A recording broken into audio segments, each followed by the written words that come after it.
Hello, hello, and welcome again to OMG 950, a journey through my Steam library. Taking another look at 5 more games here today, starting right off the bat so that we can have as much time as possible for the last game, the one I'm most excited about for today. So, let's go ahead and get things moving with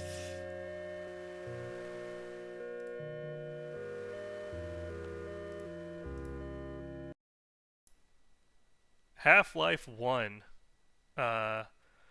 What a game. You should be getting some audio here, although I don't think there's much in the menu. Let's hear. No. You should hear a little buzz. Looks like you're getting audio. Okay, and you should be hearing me. Yep. Cool. It's Half-Life 1. What a game, huh? Yeah, sure. Medium, play Half-Life. Look at these menus. Look at this Steam logo.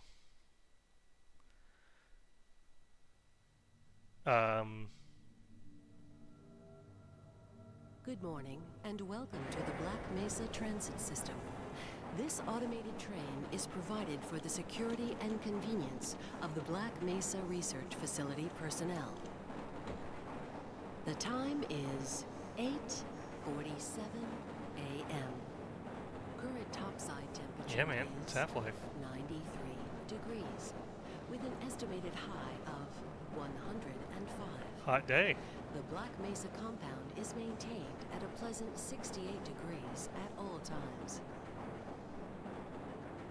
There was a good chunk of time where I kept my house 68 degrees at all times. This train Currently it's around is 70, but inbound from level I like 3 it cold. dormitories to Sector C test labs and control facilities.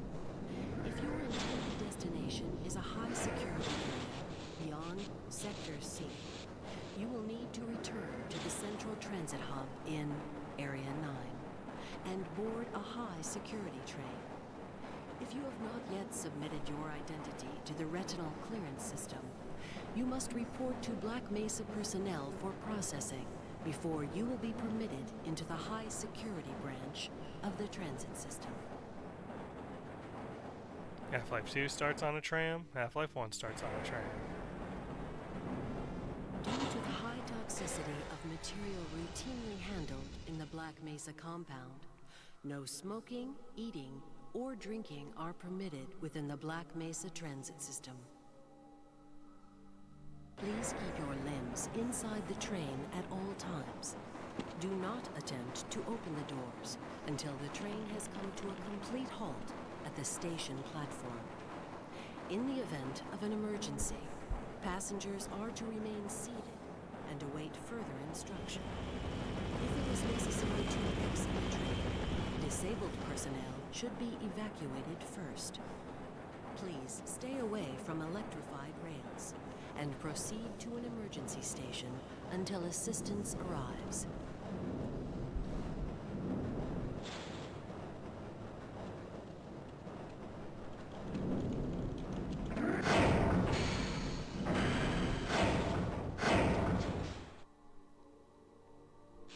I was going to say that this seems like an inefficient way to get around this facility, but now that I think about it, if it's like this giant sprawling complex, this probably is the most efficient way. Just build a monorail that goes everywhere and make people get on and off at various stops. A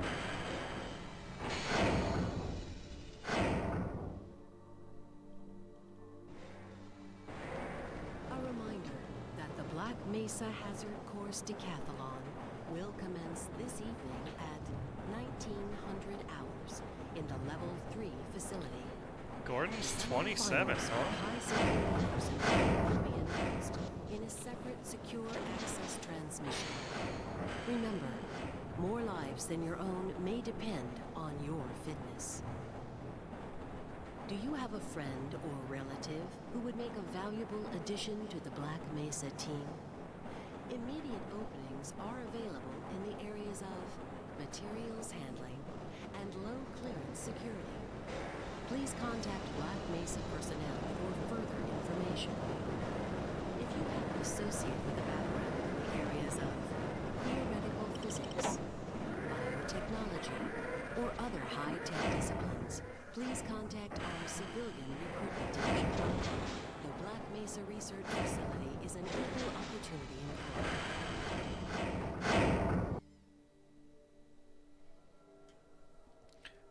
This game's really good at building an atmosphere, you know, as you ride through these tunnels. Regular radiation and biohazard screenings are a requirement of continued employment in the Black Mesa Research Facility. Missing a scheduled urinalysis or radiation. Oh, there he is. There's the G-Man. For immediate termination. If you feel you have been exposed to radioactive or other hazardous materials in the course of your duties, contact your radiation safety officer immediately. Work safe. Work smart. Your future depends on it. Now arriving at Sector C test labs and control facilities.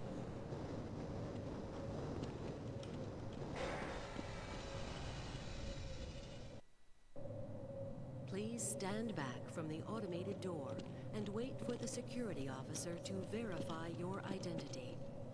Before exiting the train, be sure to check your area for personal belongings.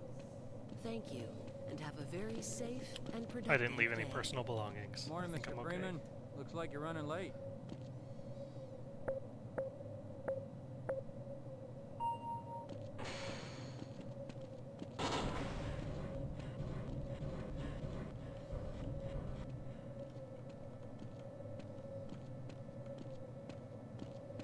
The way you pop up after the crouch, it's so jittery.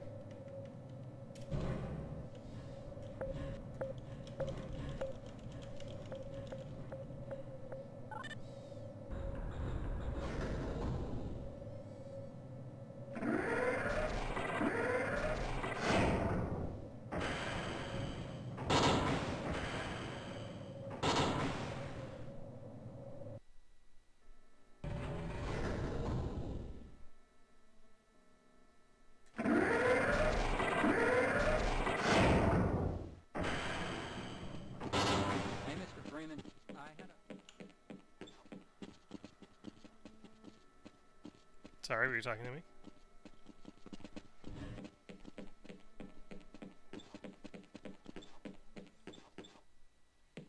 Hello. Excuse me, Gordon, but I'm rather busy now. Greetings! Ah, it's good to see you. You'll just have to wait until after the test. I wonder Sorry, if I Mr. should Freeman, I run got that. explicit orders not to let you through without your hazard suit on. Yes, this all looks normal. The head bob in this game is insane. I forgot how insane it was. Oh, that's right, because you come out through all here.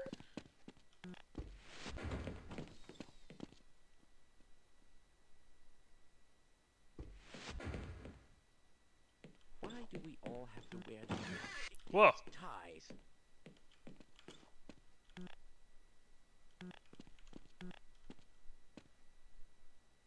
Whose kid do you think that is? Gabe Newell's? I must remember to report that fluctuation.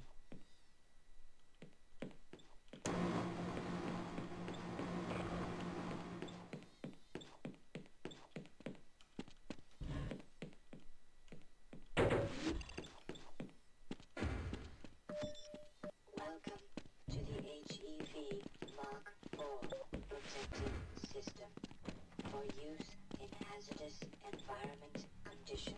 High power reacting personnel activated. Atmospheric contaminant sensors activated. Vital sign monitoring activated. Automatic medical Go right on through, sir. Looks like you're in the barrel today. Access denied. Activated. Munition level monitoring activated.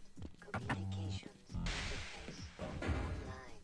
Have a very safe day.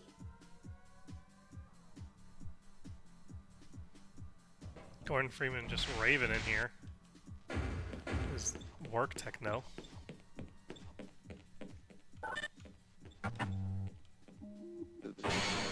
Surface personnel, please clear Tango 1.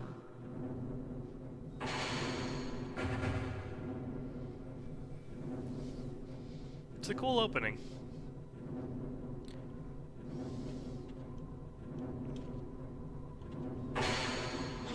Hello, Gordon Freeman. It's good to see you. These guys aren't in hazmat suits. They don't care. Sorry, I'm on duty, Mr.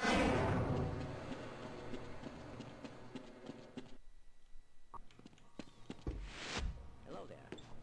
Ah, Gordon, here you are.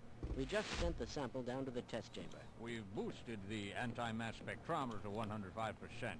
Bit of a gamble, but we need the extra resolution.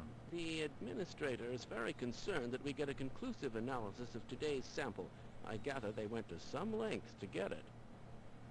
They're waiting for you, Gordon, in the test chamber. Access denied. They don't gotta tell me they're waiting for me and then take so long to open the door. It's about to go critical. What the hell is going on with your equipment? It wasn't meant to do this in the first place.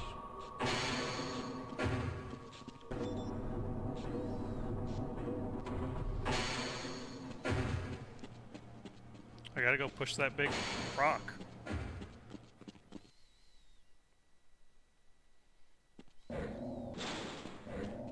I'm afraid we'll be deviating a bit from standard analysis procedures today, Gordon. Yes, but with good reason. This is a rare opportunity for us. This is the purest sample we've seen yet. And, potentially, the most unstable. Now, if you follow standard insertion procedures, everything will be fine. I don't know how you can say that, although I will admit that the possibility of a resonance cascade scenario is extremely unlikely. Gordon doesn't need to hear all this. He's a highly trained professional. We've assured the administrator that nothing will go wrong. Ah, yes, you're right. Gordon, we have complete confidence in you. Look at these shoes. Go ahead. Let's let him in now.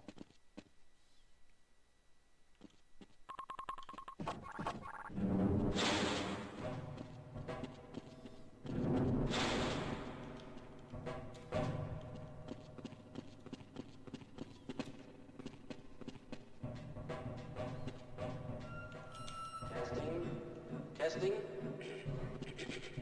Everything seems to be in order. All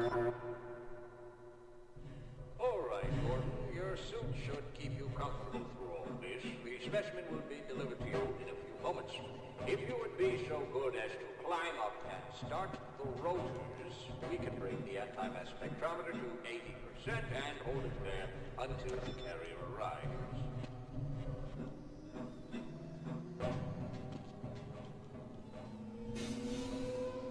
Jumping off a ladder like that is probably not OSHA approved. Very good. We'll take it from here. Power to stage 1 emitters in 3, 2, 1. I'm seeing predictable phase arrays. Give me my rock. Stage 2 emitters activating now. Gordon, we cannot predict how long the system can operate at this level, nor how long the reading will take. Please, work as quickly as you can. I'm ready when you guys are. You gotta give me one. Capacitors to 105%. It's probably not a problem. Probably, but I'm showing a small discrepancy. Well, no, it's well within consideration. Sustaining sequence. I've just been informed that the sample is ready, Gordon. It should be coming up to you any moment. Look to the delivery system for your specimen. Feed the rock. Gordon, get away from the Shutting down. Attempt to shut down. It's not shutting down. It's not.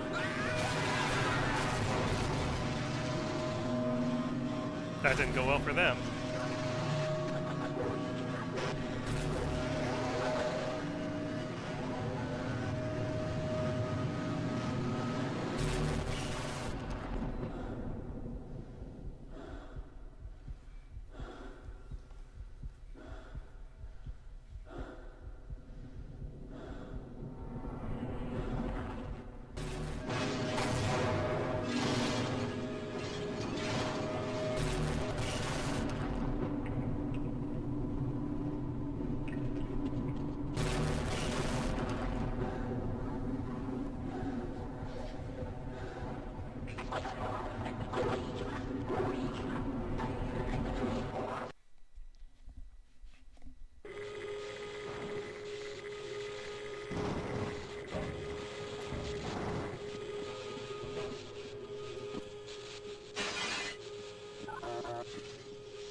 Unauthorized personnel.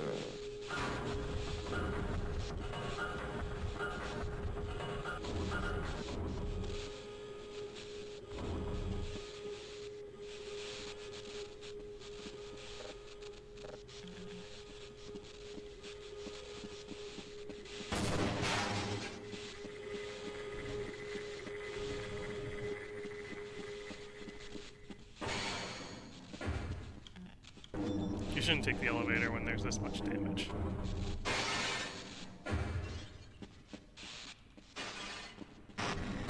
Head crabs!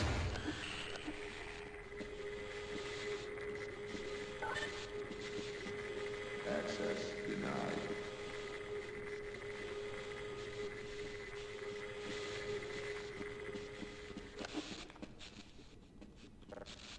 Why didn't they listen? We tried to warn them. I never thought I'd see a resonance cascade, let alone create one. Gordon, you're alive. Thank God for that hazard suit. I'm afraid to move him and all our phones are out. Please, get to the surface as soon as you can and let someone know we're stranded down here. You'll need me to activate the retinal scanners. I'm sure the rest of the science team will gladly help you. Let's go. Predicted all of it, you know. All of it. Let's go. It appears the containment system has completely failed.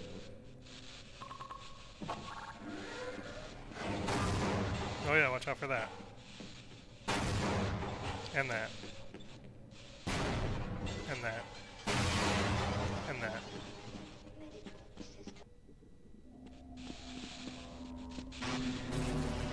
The head crab! Ah!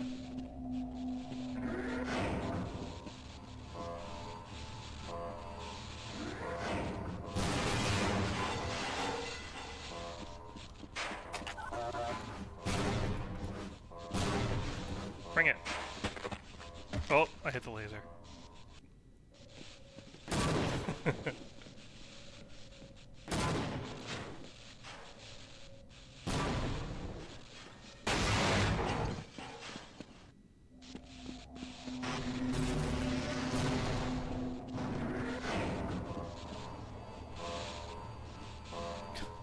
I think there's just this like big tube that just says caution laser on it.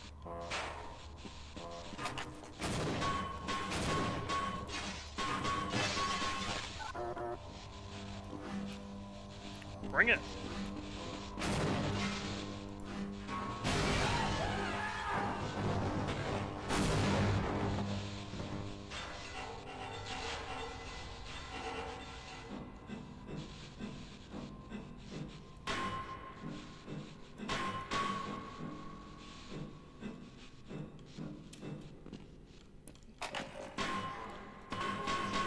That's such a good sound effect.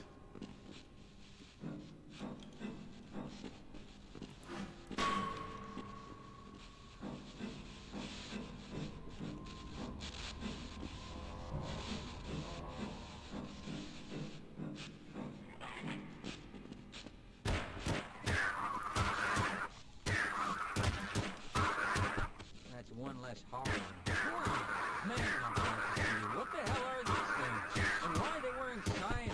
uniforms. Okay, we might live longer if we work together.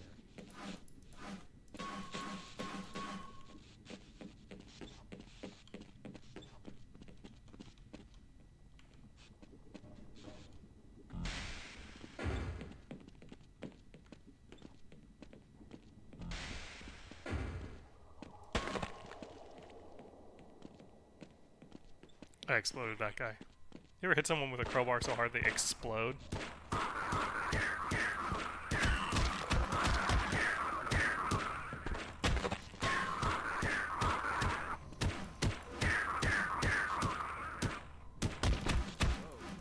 was close. Pretty sure you shot me there.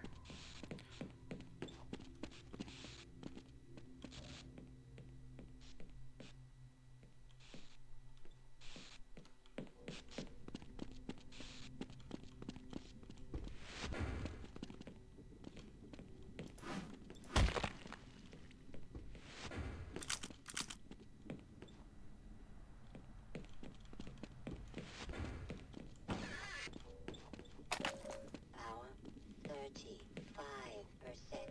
Power 50%. I thought this is where you come to get the gun. Guess I'm misremembering that. I thought it was in one of these lockers. This is Guthrie. I thought it was in Bailey's locker. Wasn't there a Bailey? Yeah, Bailey. Guess I misremembered.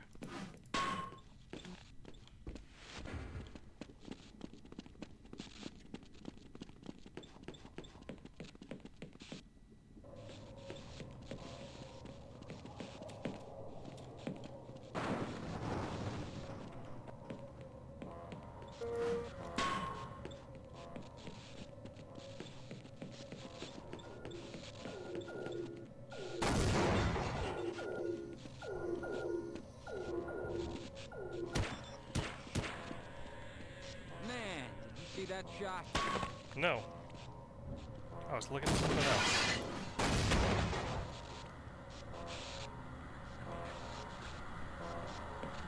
Hey, crap. Get him.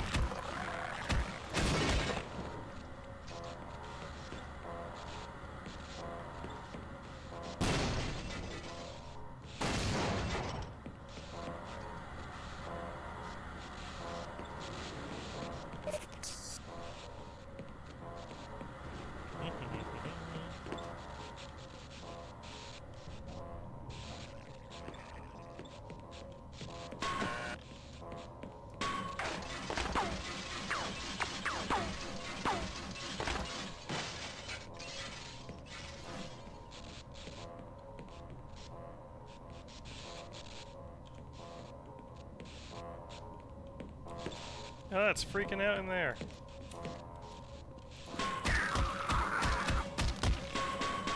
Damage control. Team to Sector C immediately.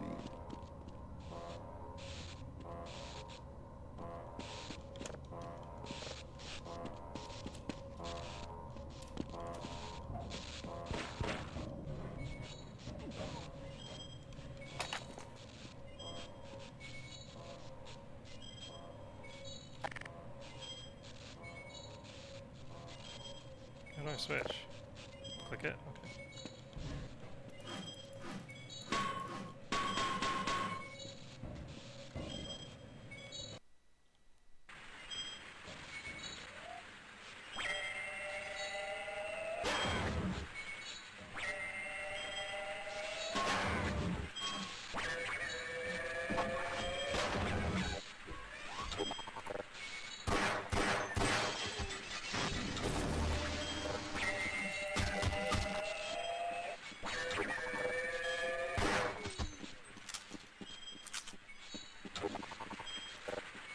This game's opening is so strong. There's so much going on. It's like so scary. That guy gets pulled in that vent, and then all of his jibs get shot out.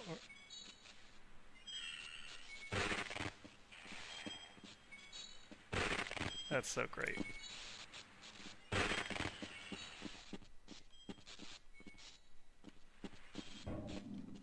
Oh, there's the G-Man. He don't care. Oh,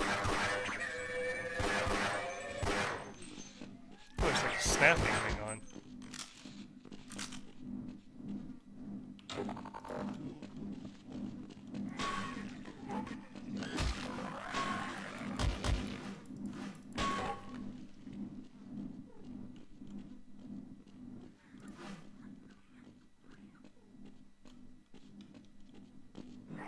Ah!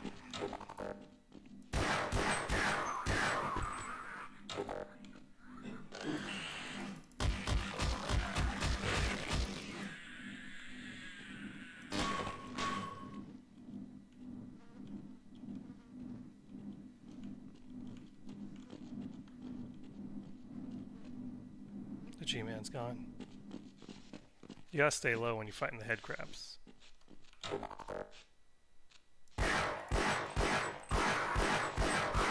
The auto aim is so weird. Can I turn that off? Aim. Auto aim off.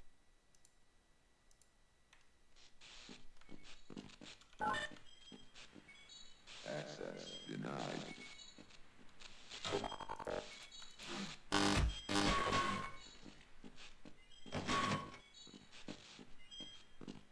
There's so much cool stuff in there, though.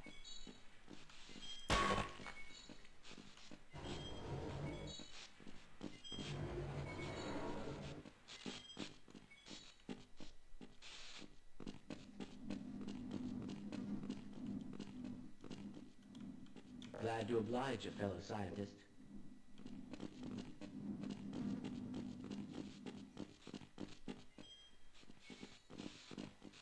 Open You this. still say there's nothing to chaos theory?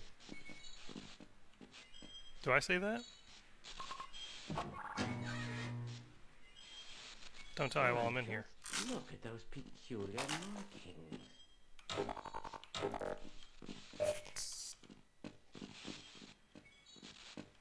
With my brains and your brawn, we'll make an excellent team.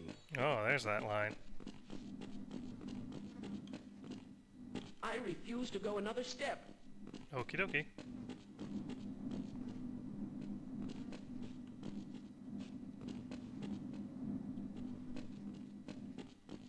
Came down this way.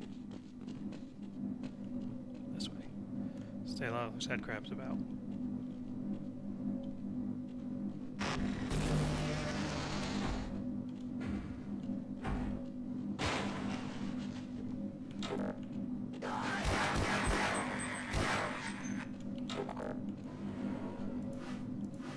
This poor dude. You feel so bad killing these guys once you get to the end of the game. You know? Hey, crap.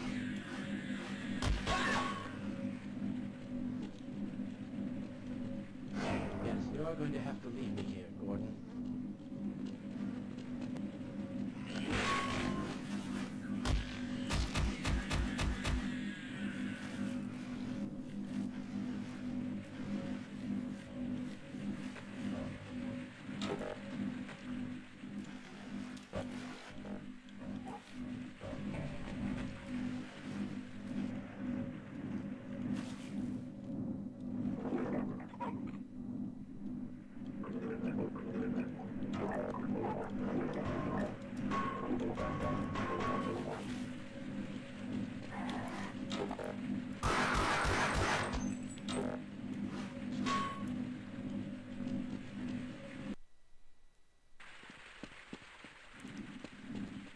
We'll probably just do to the end of this little sequence and then call it.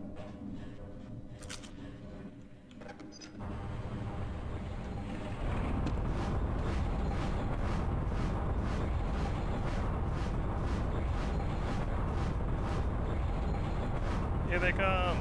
Head crabs! Okay, bye! Okay, bye! Okay, bye!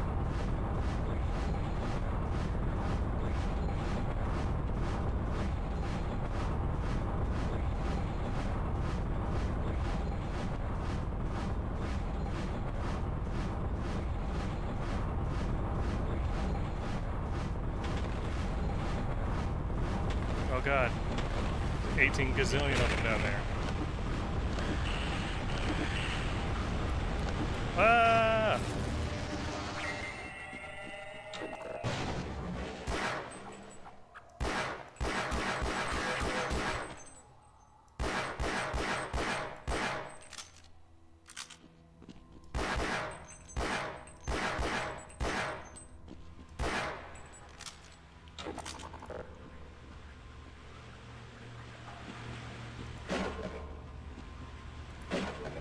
It's a noise.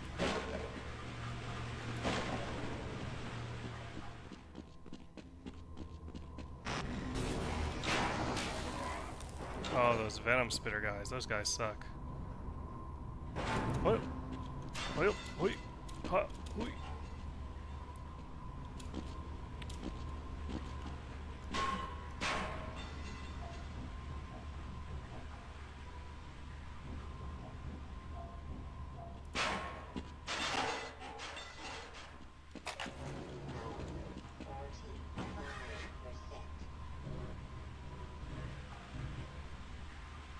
I don't remember if I want to go down there yet or not. I think I go this way? No, it's not this way. There's one of those tongue thingies, though.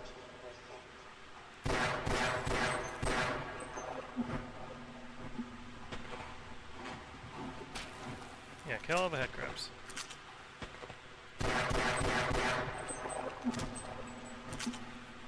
Remember at the end of this game how you have to use these things to get around? That one part.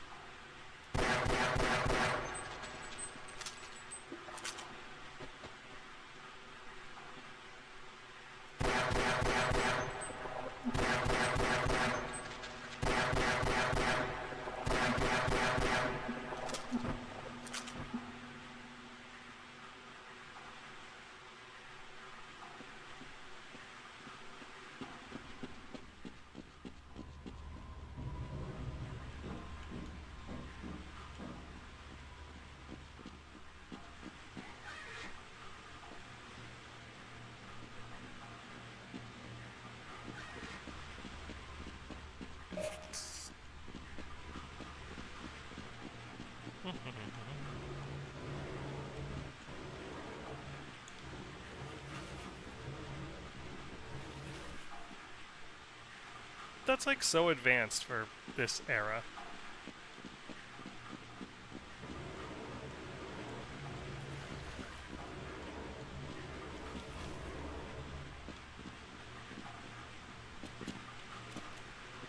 Like, that's so cool. A physics jumping puzzle in, what was this, 98? 99?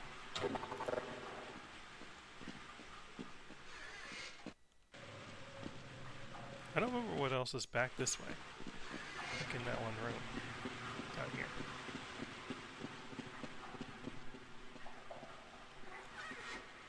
Oh!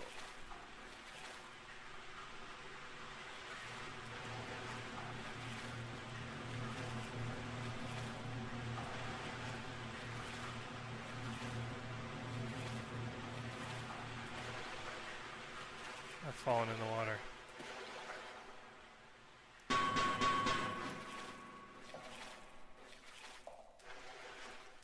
This, the way out of the water, was what's in this room.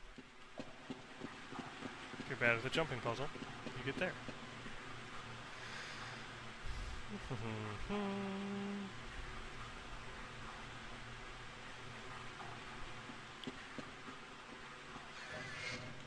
This way.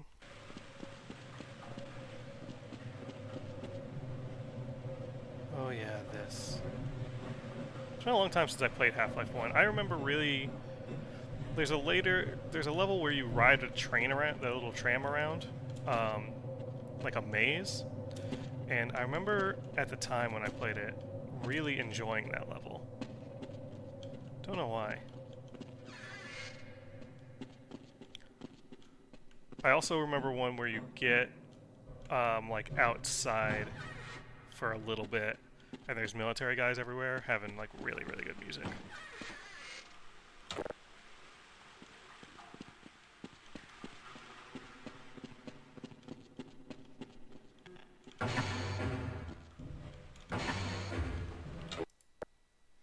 think that's the end of this. Yeah, that's the end of this stage, and then you get into Office Complex, where there's like a bunch of scientist dudes and headcrab zombies and everything everywhere. Yeah. Classic. Classic stage. We're gonna leave it here for Half-Life 1 and move on to the next game. So give me just a minute to set all that up, and I'll be right back.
Okay, our next game is Franchise Hockey Manager 10. Let's make sure we've got our info all set up. Here we go. Yeah, so Franchise Hockey Manager. In episode 1, we played East Side Hockey Manager, which was the game that they made before they got the NHL license. But now they've got our the actual NHL license. I'm playing as the Tampa Bay Lightning, being from Tampa Bay. We've got our team here. Now you might be saying, now in the goalies, these position G, there's no Vasilevsky. What's going on with that? Well, this season's quite a ways in. I'm in. I guess I'm about 20 games in. What's that? 6 plus 11 is 17 plus 2 is 19. Yeah. Okay. 20 games in. To the 82 game season. And Vasilevsky is injured, out for 2 to 3 months, which is a real blow to the team. Also, Brent Seabrook, Connor Sheary, and Logan Brown are out. You can tell when this game was made based off of the roster and some of the people that we have. But yeah, so this is Franchise Hockey Manager. It's got some quality of life improvements. Most notably, if you look here, it's a much easier to tell your players what they're good at, and how they're performing, their ability, their potential. We have here their game rating, their offensive game rating, and their defensive game rating. So the defensemen will get scored on defense more than they will on offense, although everyone will be scored on both. And then this season we've been playing a much more defensive game. And yeah, some quality of life stuff, like if we look here at Hedman, and we look at where is it? Scouting. It talks about where he's more likely to be injured. It talks about some of his abilities. It has his season stats, how he's been doing. It has his game by game stats, his career stats. The most important or most interesting thing to me about this is their strengths and weaknesses section. And the way that it describes this stuff. Like Hedman has fantastic vision and ability to read the play. Hedman's skating is pretty good. The weakest part of his game is his physical play, and he gets injured a bit more often than you would like. That stuff I think is really good to determine when you're scouting new players during the draft, who you want to bring to your team.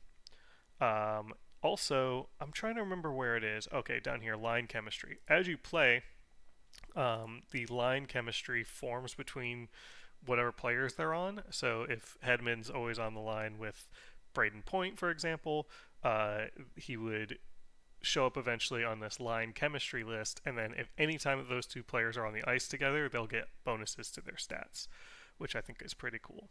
The other thing I really like here is these ratings I think are a little easier to read with their different graphs.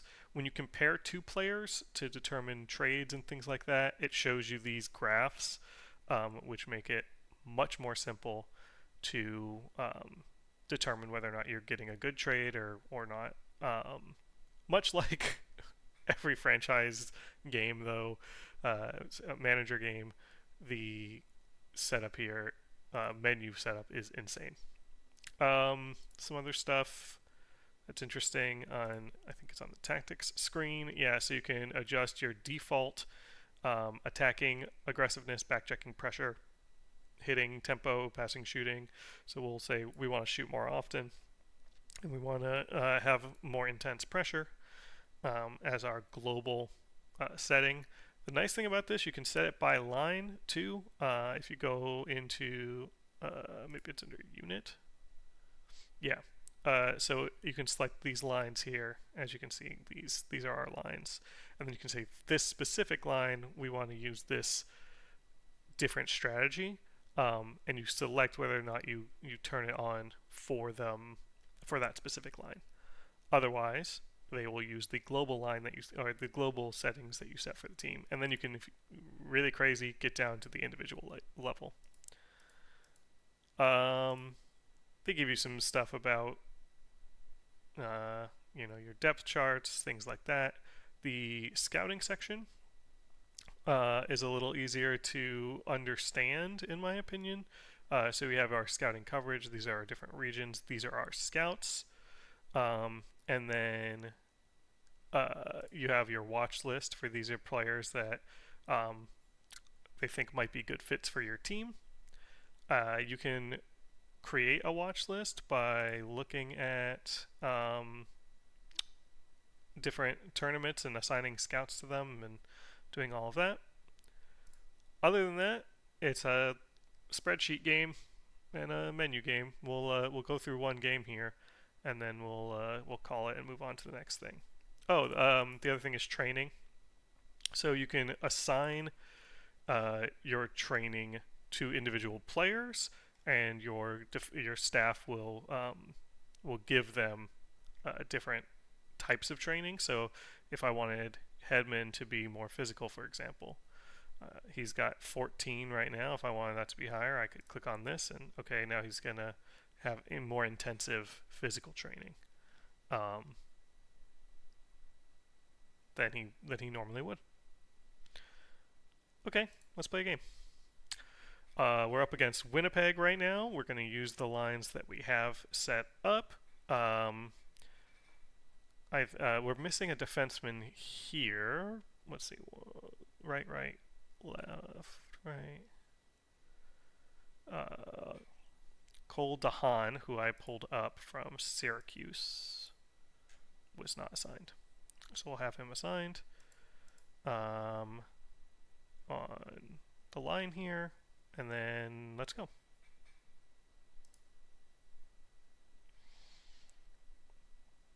Some stuff about the teams. Our hot players, the cold players, star players, etc. BS. Now in the previous one, you could not change the option or the audio.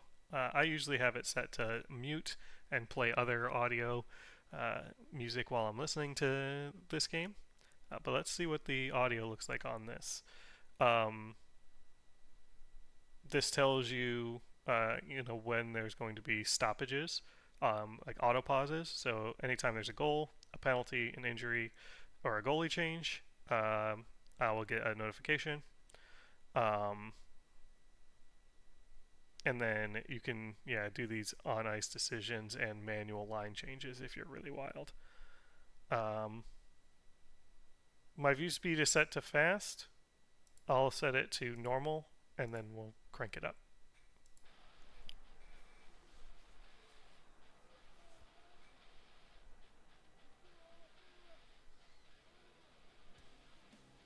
Much more reasonable when it's on low volume.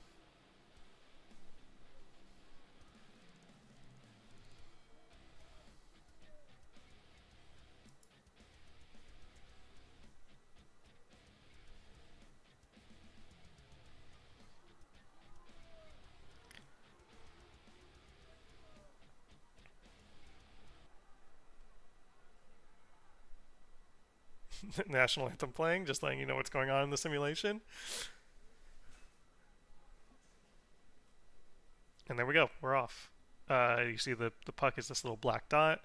The Lightning are in blue. Winnipeg is in white. The thing I like about this one over Eastside Hockey Manager as well in terms of simulation, the players will do some like actual hockey strategy stuff, like dumping and chasing the puck and things like that.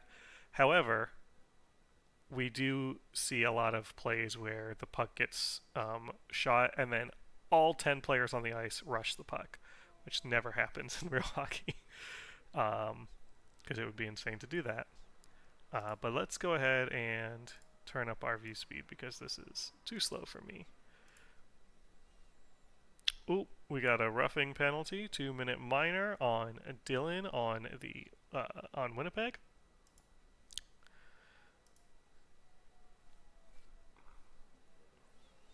Oh, we have a penalty as well on our side. Didn't say who it was. We can always stop and figure that out. That is under box score. Isamont on our side. Isamont? I don't know.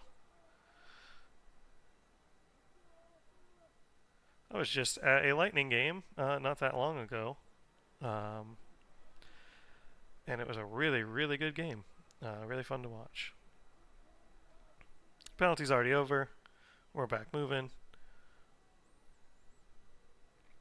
Now, the nice thing about this as well, which the other Eastside Hockey Manager does not have, is 4-on-4 again. So who on our side did they throw out for high sticking? Kucherov, also high sticking. When you press that stop button, you can click sim end and it just jumps to the end of the game and it simulates the whole rest of it. That was not present in Eastside Hockey Manager. So if you didn't want to sit here and do what I normally do, which is like have a beer, watch these little dots skate around, and then look at spreadsheets for a little while. If you don't want to do that, you can just simulate to the end of the game. Or you could just simulate from the menu screen. You don't even have to wait for these little dudes to skate out to the national anthem.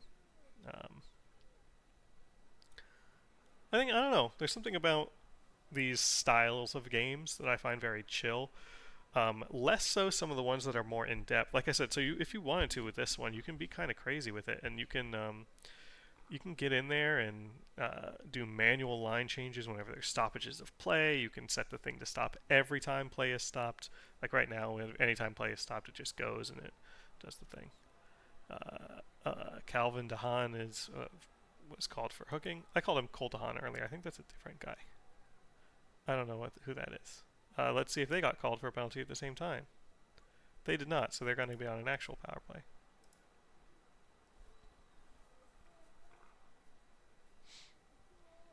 Um, yeah, there's something about these games like there's kind of a zen in um, watching these kind of dudes skate around and then like tinkering with the spreadsheets and seeing how does it change the overall um, simulation that's happening on the ice. Uh, it takes a special kind of weirdness, I think, to enjoy them. There's the people who are really into farming sim games. There's the people who are really into like shop simulator games. Um, but those ones at least have things where you're walking around and doing stuff a lot. This one, it's all spreadsheets. It's all looking at stuff.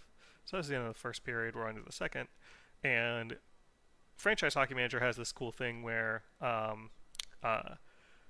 Austin Watson. So as the manager, the players come to these things where you have to make a decision, right? So Austin Watson um, is confused about his role. We can remind him um, uh, that we can't. If we do that, it won't allow us to remove any other status effects that may happen. So during the game, if something comes up, you know, uh, he may get mad at a certain player, and then he's going to be more likely to hit those players or try and like draw penalties, things like that. Um, I'm going to go ahead and remind him of his role. He still doesn't appear to grasp what he's telling him. We're not going to be able to change him later. Um, but these little decisions pop up, and sometimes they're really interesting. So, for example, I had one a couple of games ago where, look at that, he scored a goal right after that. I had one come up a couple of games ago where a player, I had set my tactic to be maximum shooting, shoot all the time, and a player felt like they were slipping on defense because they were so high pressure on shooting, and so I had the option as the coach to decide whether or not I'm going to take that player's feedback into consideration and say, you know what, yeah, play more defensively, don't shoot as often, um, try and like even out your game, or I could say, nope, we're going to hit them as hard as possible and hope for the best, which adds a lot to the simulation aspect of it. It's not just sitting here looking at these dots skate around in circles. Now what you can do also is set the sim speed to very fast, and you hit go, and then they go crazy.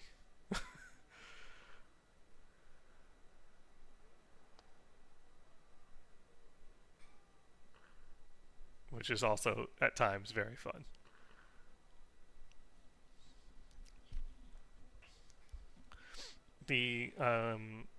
I feel like when you do the advanced sim speed, your players go off sides more often, which is the weird thing. So normally I have it on fast speed. I think normal speed is like unbearable. Nice, we're on a power play, and we scored. Sergachev, with help from Hagel.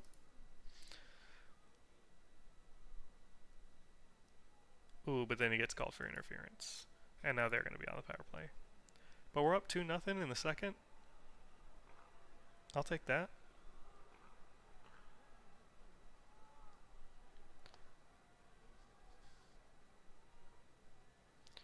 Tripping, so it's going to be 4-on-4. And then we're going to be on the power play.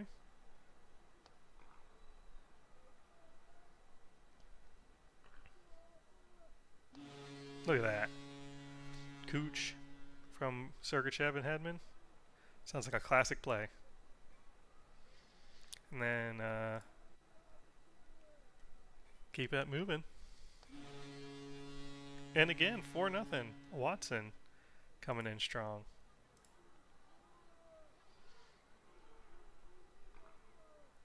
He's having a good game despite his earlier confusion.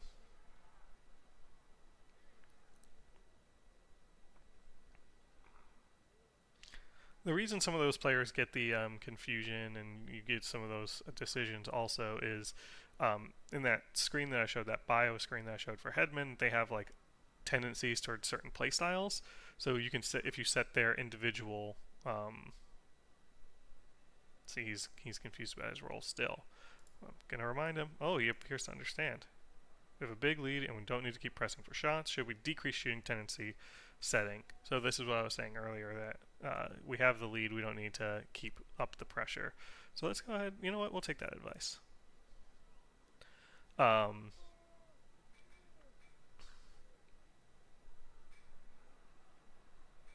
Yeah, I think some of this stuff is kind of interesting about like the players.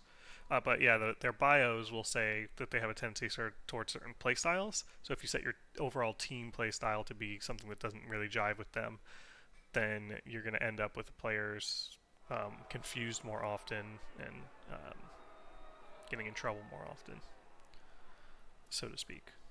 Being out of position, things like that. A lot of depth for a game about spreadsheets and little dots on the ice.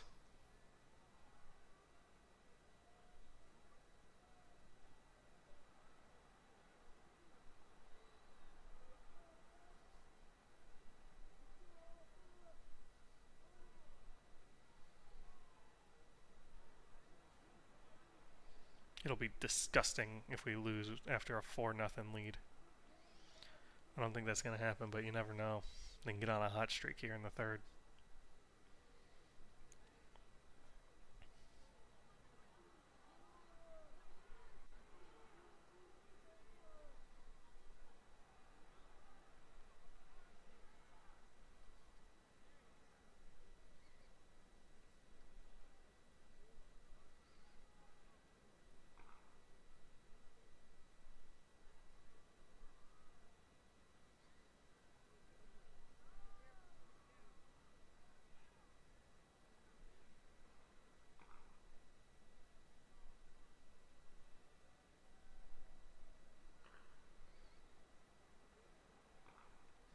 Don't know what else much is really to say about this game other than, it's that kind of, you can feed in a lot of time to it and really optimize, or you can just go with the flow, make some decisions here and there.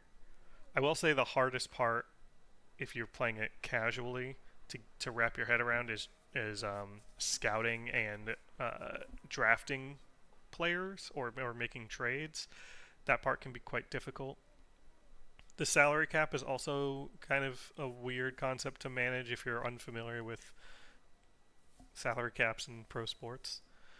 But that's it. We won the game 4-1. Go Lightning. You end the game. Gives you this nice little report here. Our three stars are Luke Glendening, Austin Watson, and Mikhail Sergachev. The game-winning goal was by Sergachev. Hedman was our ice time leader, which is not unusual for him. No injuries, thank goodness. Sometimes you come out of the game, and even if an injury didn't happen in the game, sometimes you come out of the game and it says, "Oh, this person's going to be out because they, injured their wrist or something during the game." It tells you which players had a good game and which players had a bad game. It says none of the players on Winnipeg had a bad game. I would kind of disagree with that, but that's okay. And then that's it. Then you're back. You shoot back over here. You continue the simulation and you keep going.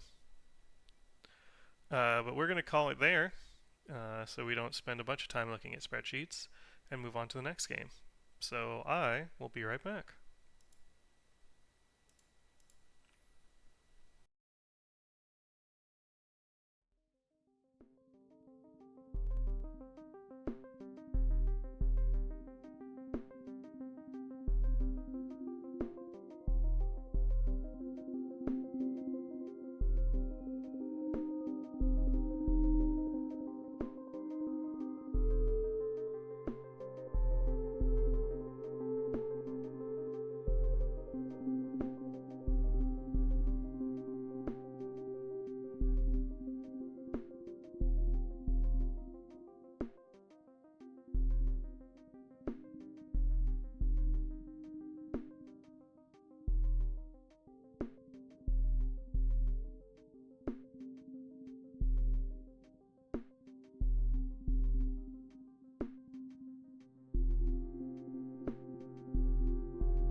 Okay, welcome back. Our next game is called In Memory of Titan. I don't know anything about it. It says that it's in beta. I looked on the store page, and the last update was in like 2018, I think. So I think this game might be abandoned. But we're going to take a look. Should be getting audio from it now. Don't know anything about it. As you can see, I've never played it. Don't even know what kind of game it is. Hopefully not an RTS. I'm terrible at those.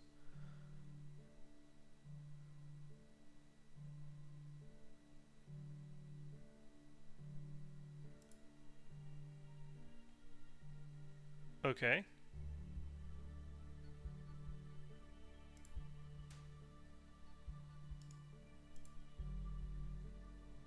Okay.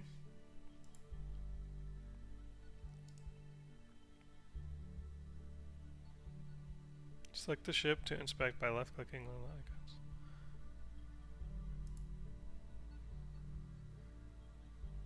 the icons. Oh boy.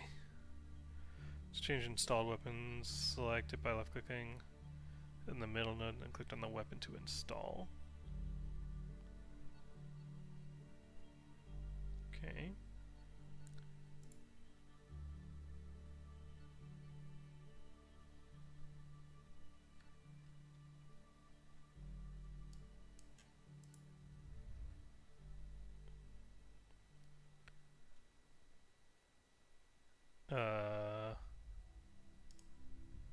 Okay.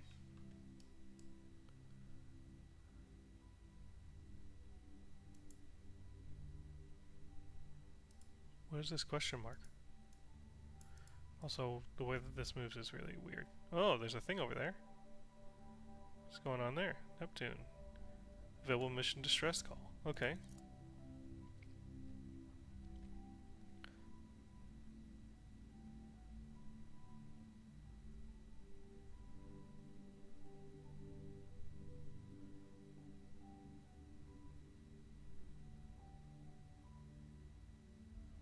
Okay.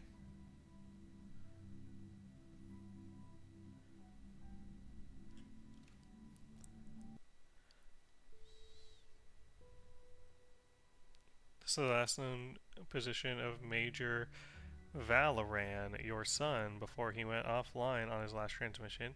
He stated being under attack and taking heavy losses. Warning, distress call incoming. This is Lieutenant Kabat of the Terran Patrol, Fleet Gamma, Sector Kuiper. Taken heavy damage. Our flagship was attacked and we have no energy supply. Anyone please requesting immediate assistance. Okay. We've got a grid.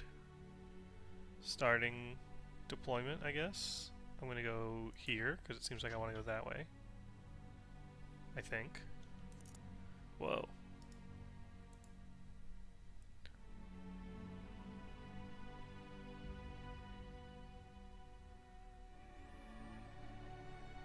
Is that me?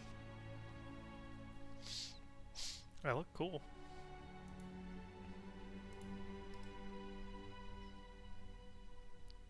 What? Okay. I mean, he's going.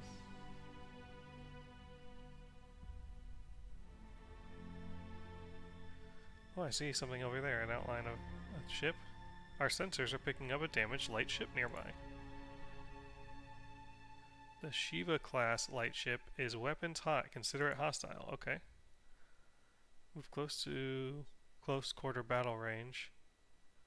Our railgun can take it out in one shot. Okay. Which one's our railgun?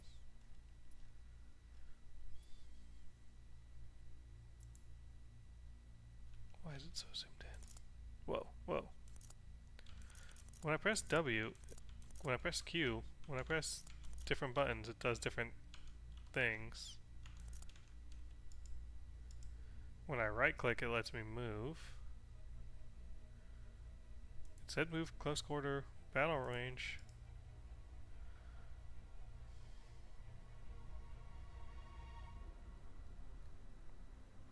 Speeding this up would be nice. Am I waiting for other ships to do stuff? Go.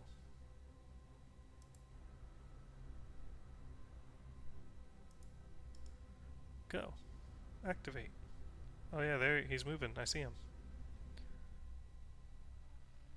What?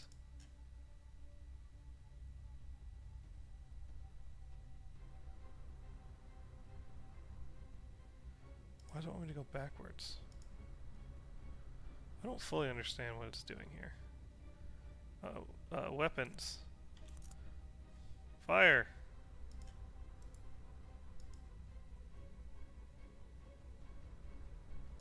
It's shooting me, but I'm not shooting it. Oh, I'm shooting it. I pressed Q, and it let me shoot it. Oh! We blew it up. This JC ship was guarding a deep space charge. They are known to be used to destroy asteroids. These mines are very delicate. Any hit from our guns can set it off. Do I not want to set it off?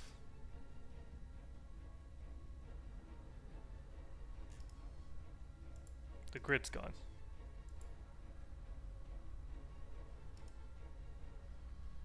I feel like I would want to set it off. I don't know what's happening with this like weird navigation stuff. Can I rotate the camera?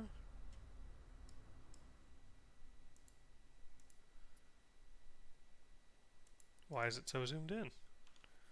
I'll never tell. Not enough, not close enough to do whatever these ones are. Q. Let's keep moving closer. I guess. I think I want to destroy it. Fire. Refiring.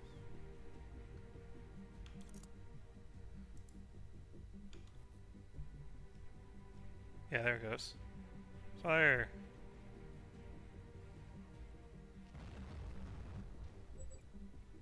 Cool. I got this thing all figured out.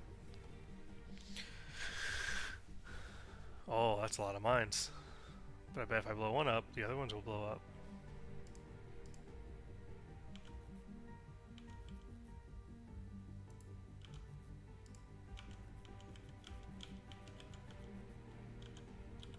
My weapon buttons don't do anything anymore.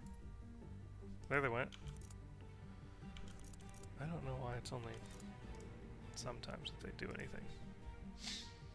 Yeah, keep moving closer. This seems fine so far. Just doing some space mine clearing.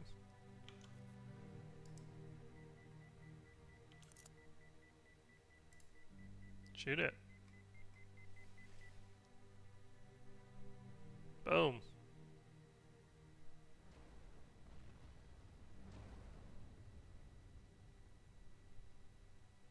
Cool. Okay, where to now? Oh, more mines. 2 JC Shiva class destroyers are patrolling the area.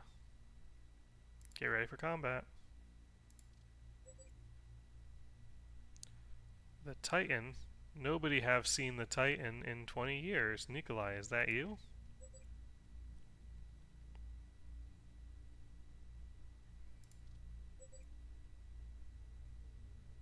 Thank God is you.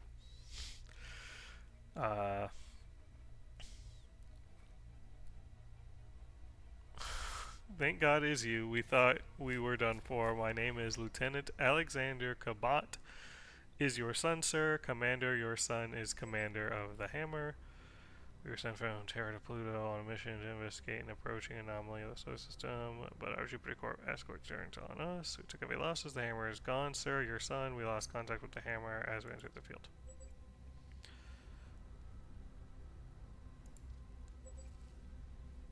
Reactor is drained. We used all our pellets to burn the fusion drive to get out. We managed to hide here. A simple pellets resupply should do the trick. Okay. Position Titan here and resupply.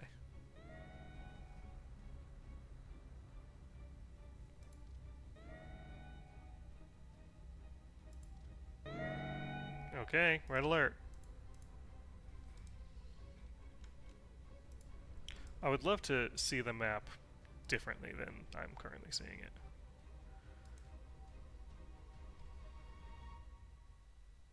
What is this thing?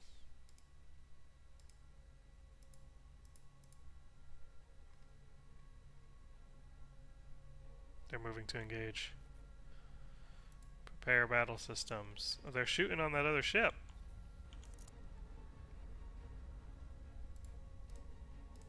Go here, quick.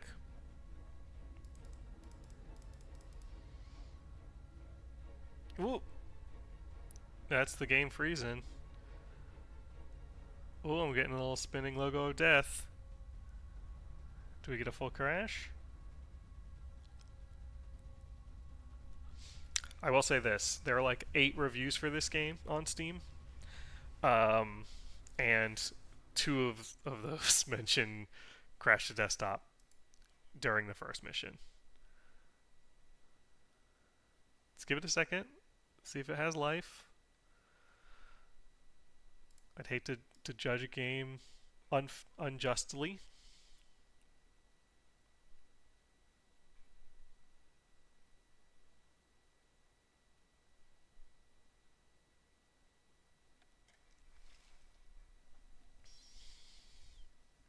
Gonna take a sip of water while this is doing its thing.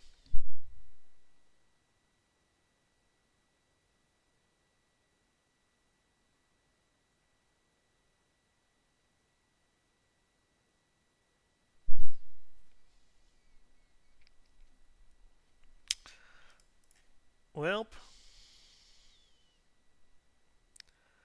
I think this is gonna do it for In Memory of Titan, unfortunately. The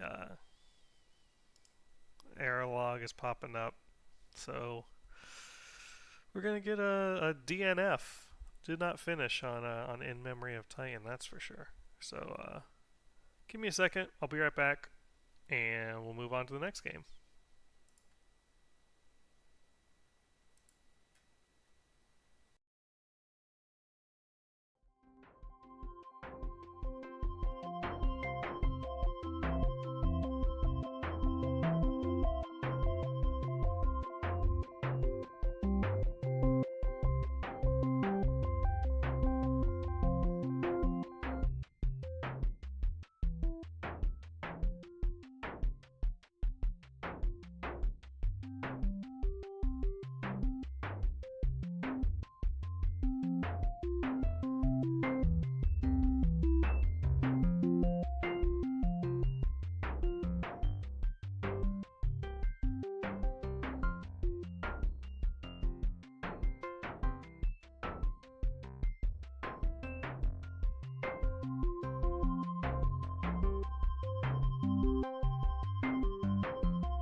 Okay, our next game here is Bear and Breakfast. Should be getting audio from it now. Okay, I've never played this. It was on my want to play list when it was announced at I don't remember what, E3 or a Steam Next Fest or something. I don't know, but I like a management style game, like a thing like that, and the art style seemed cute, and then it just kind of fell by the wayside on my to play list. So excited to give it a shot here. Oh, whoa.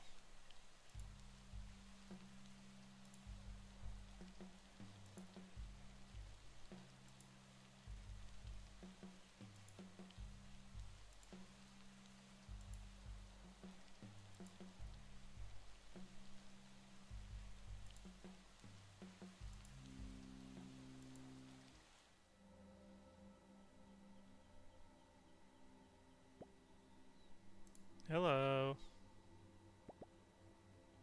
Can't move. Do not.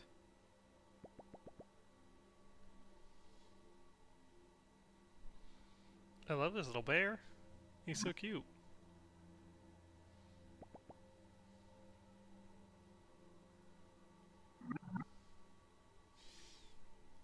You said don't move. I'm not gonna fall for your sneaky tricks.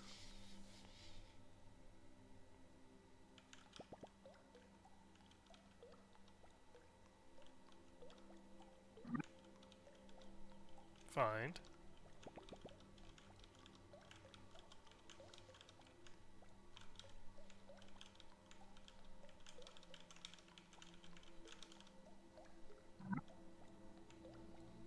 Find a bed. Oh, there's a bed.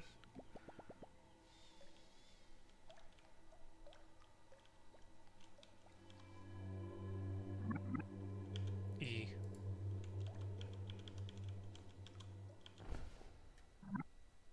Don't.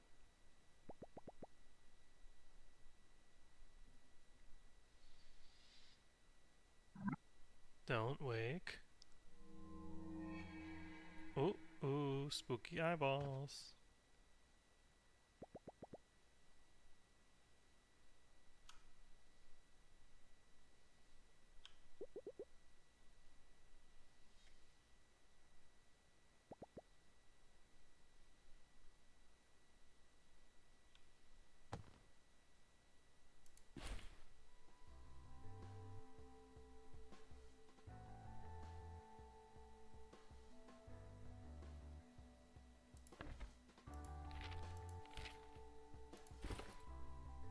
Wow, that's a pretty good character sheet. Can only sleep at night. Show walls. Oh, like The Sims. Got kind of half walls, got with ceiling.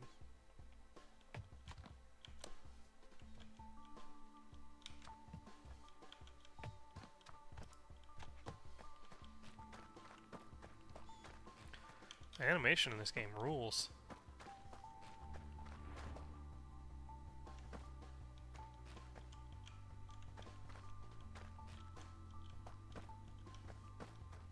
Don't go that way.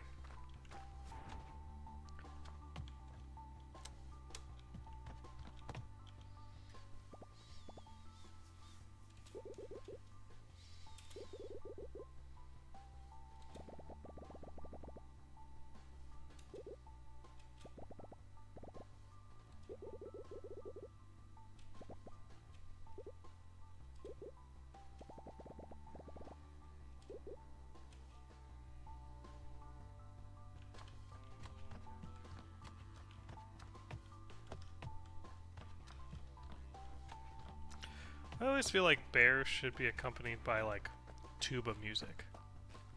You know, like boom, boom, boom, boom, boom, boom, boom, boom, boom, boom, boom, boom, that kind of thing.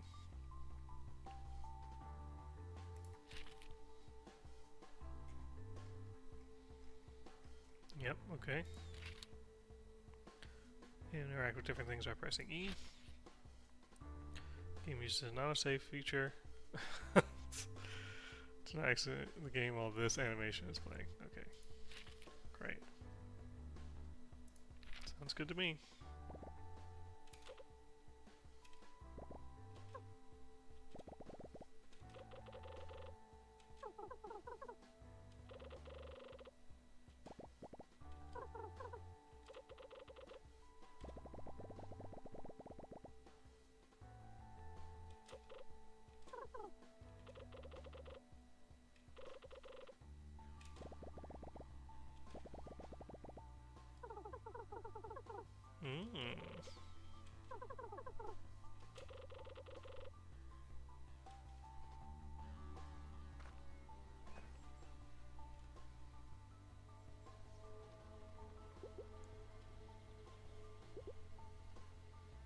Okay.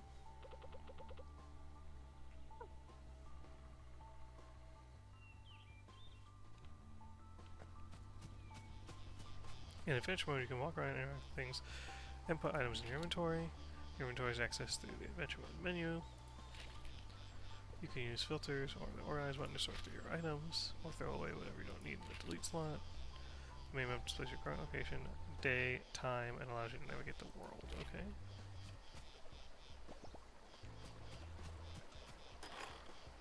Loggers tools. Oh, to clear the thing. Got it. A Warstorb.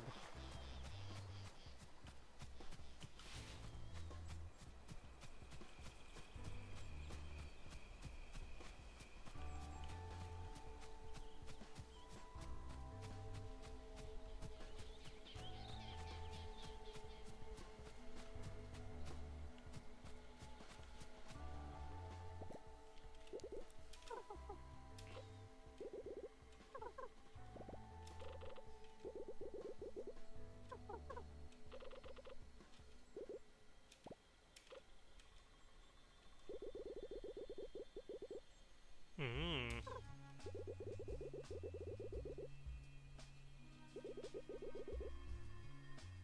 Bundle of alligator weed, okay.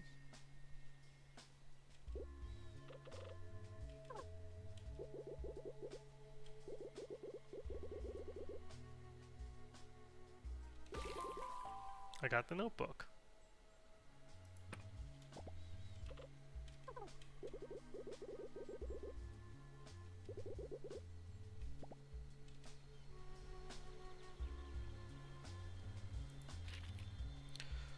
Okay.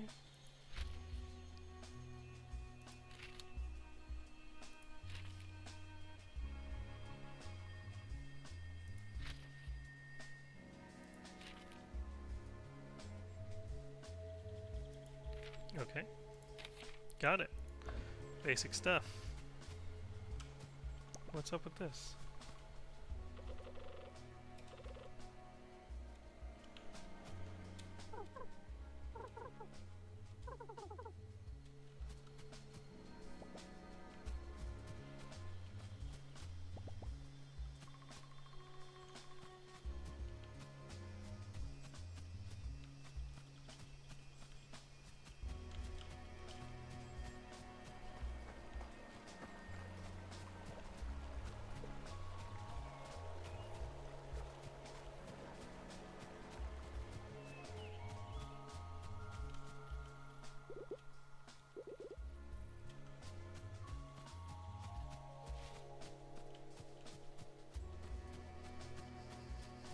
There's the fence.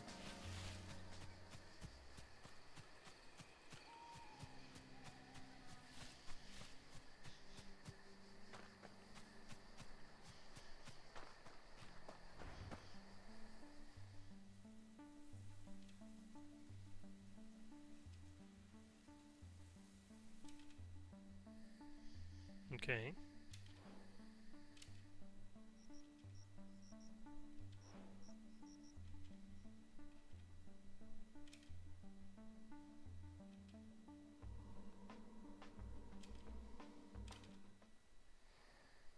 Alright.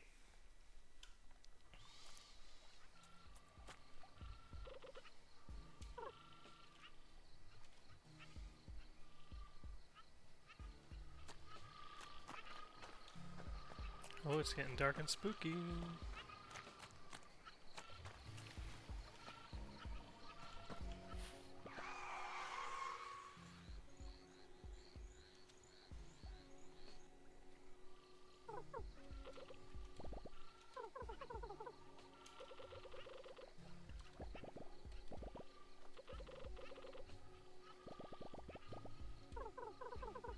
Hmm.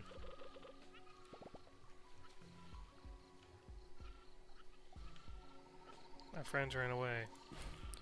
What did we get?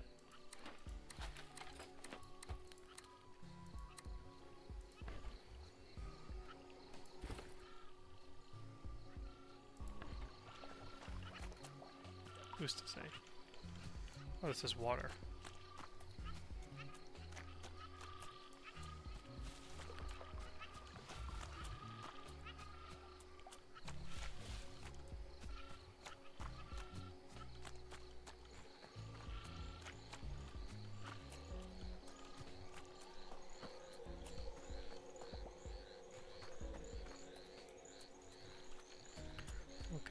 The art style is pretty good, but I'm finding it a little hard to parse which one's water and which one's land. Maybe because it's nighttime.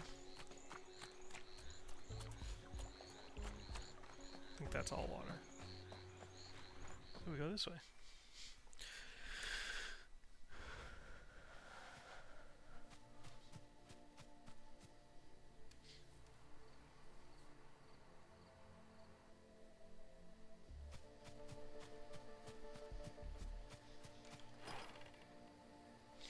Okay, you can fix up the outhouse, but need some tools. Ooh, planks. Take those. What's this? 3 pine wood planks. I can make that. I have pine wood planks, don't I? Didn't that what I just got? Oh, I have plywood planks.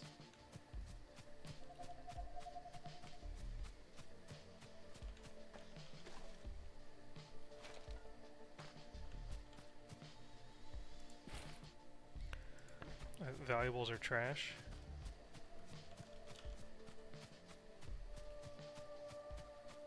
Gotta see what's around here. So much to A24. It's like the interstate. Should not be on the road. There's stuff in there. Gotta go in there and get all that stuff. Bus station.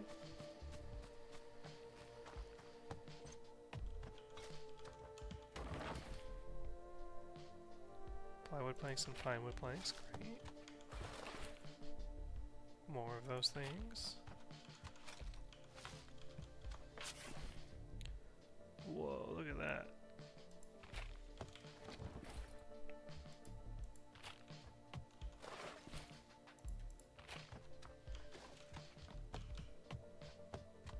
Sweet. I can build this. Now we use to build rooms and craft furniture. Cool, man.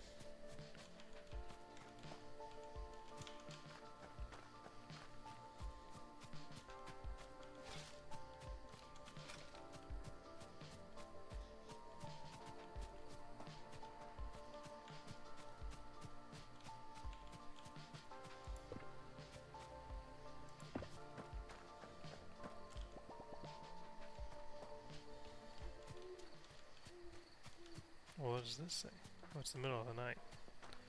It's sawdust.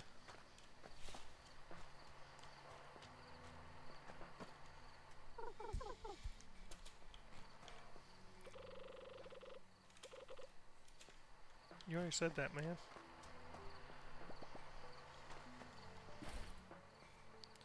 Bear stash.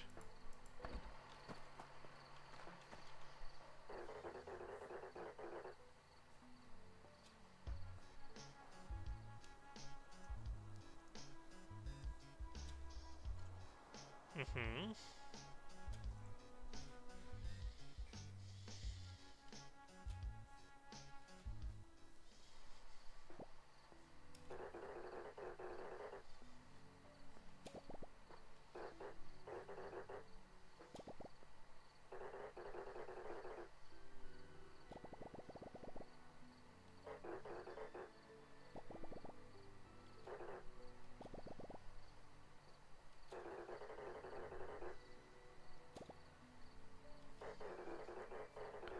Okay, yeah.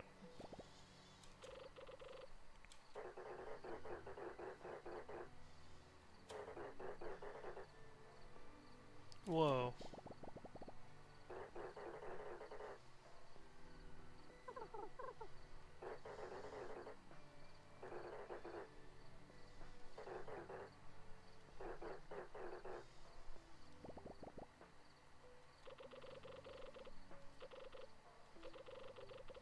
Mm-hmm. Oh, hello, friend.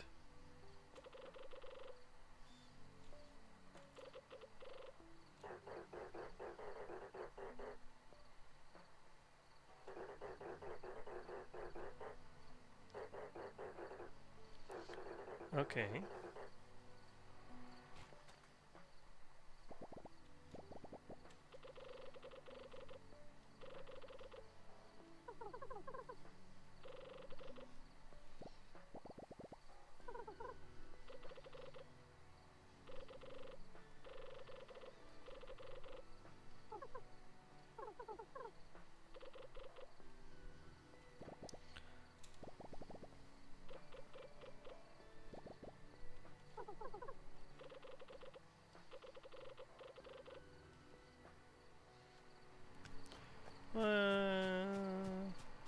Doesn't seem like a good idea to just invite humans to come to this park and be human-y.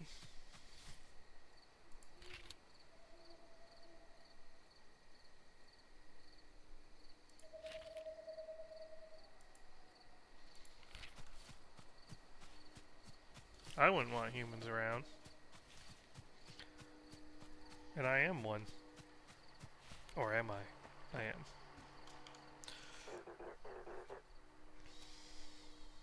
Press green button.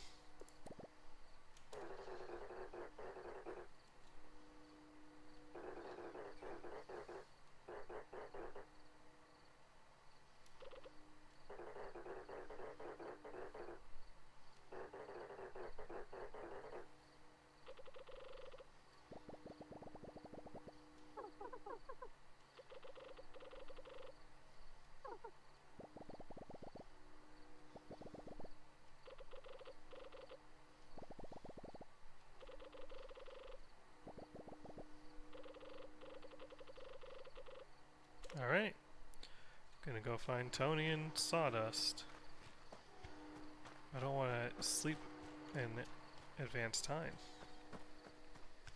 Gotta take advantage of the time that I have.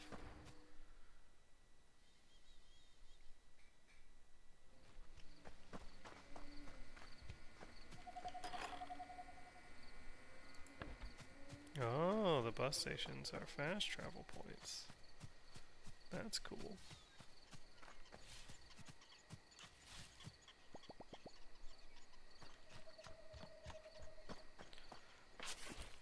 Wood.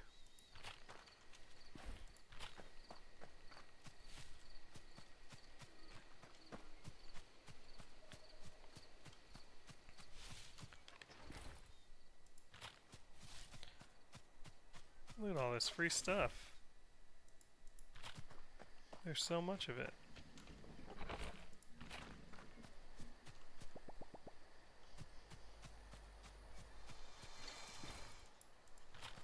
Wow, there's a lot of free wood.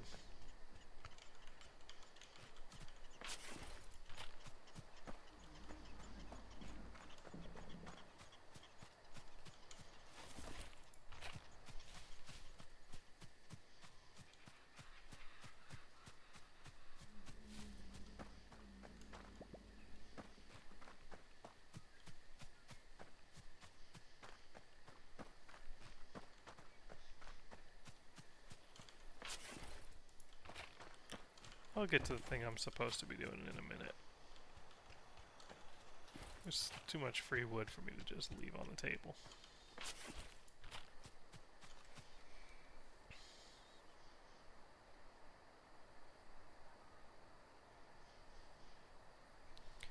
Look at all the free wood that I found. What's this?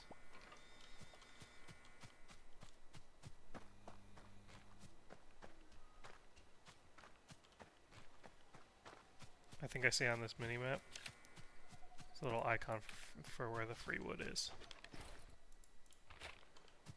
See it right there? It's the free wood icon.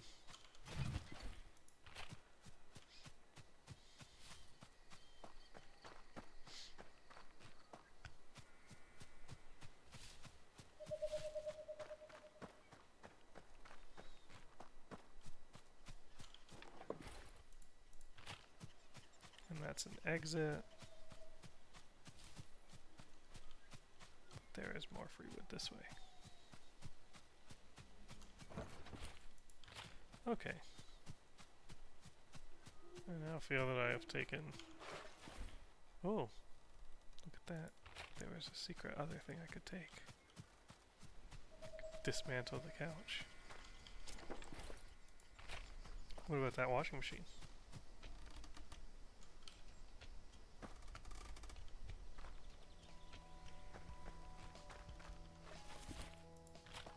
I knew it.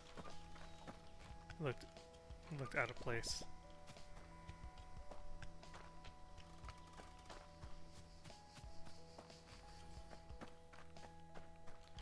Hello, Tony.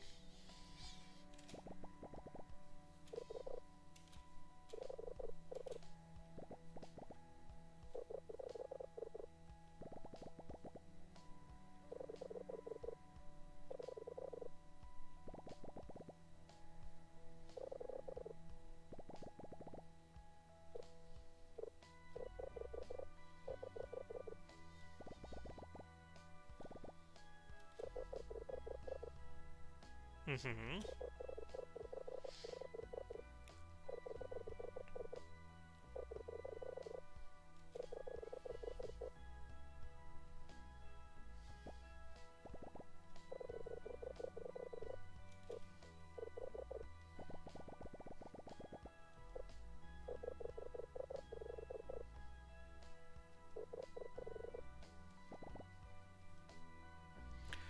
Okay. Materials. Yep.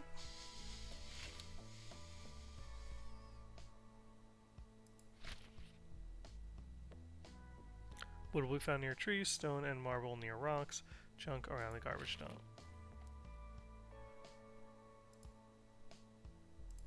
Got it.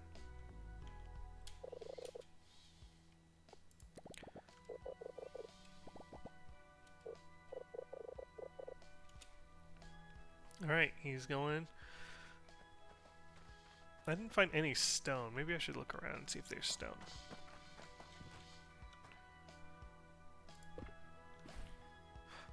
Logger's tools. I need those. I just stole from this dude. He probably wouldn't care. He seems nice. Is there any stone around?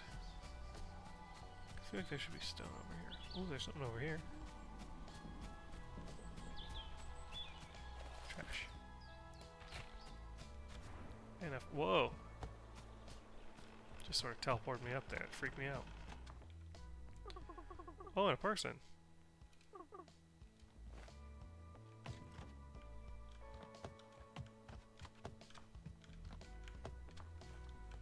What?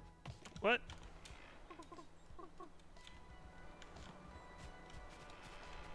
She doesn't seem to care that I'm a bear.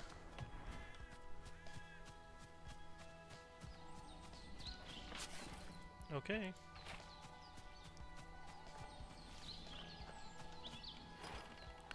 Oh, I need prospector's gear to break up the rocks. I only have logger's gear.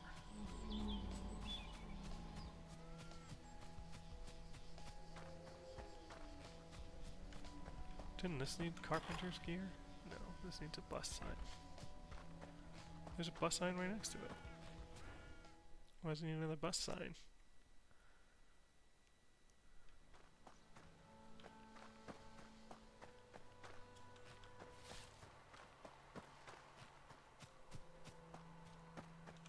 What is this? Okay.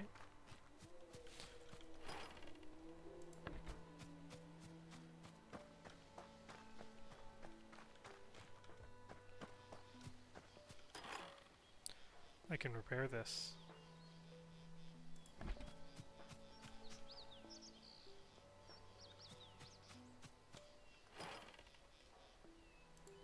We'll talk to this guy first.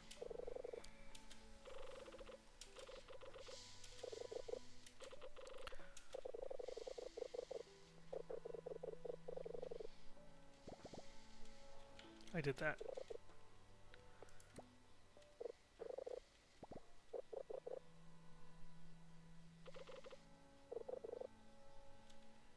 I did that too.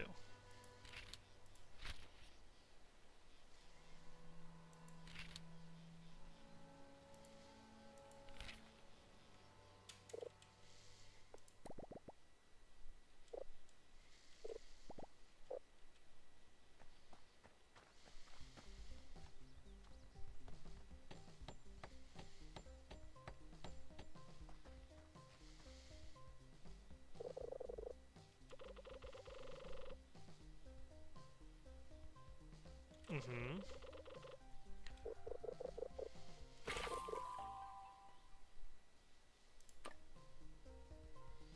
Shabby palette, bad recipe. Okay. Crafting. Yep.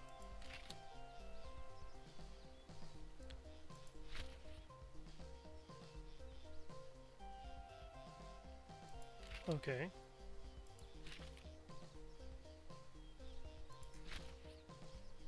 Got it. Okay, let's go ahead and fix this.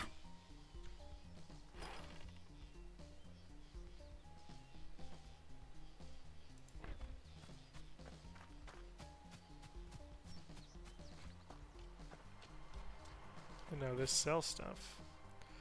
Shabby wooden bed. Simple wardrobe. And wooden footrest.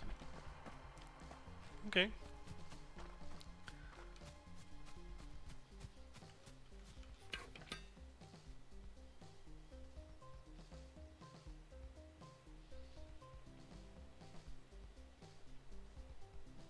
Build room. Comfort. Bedroom. I see.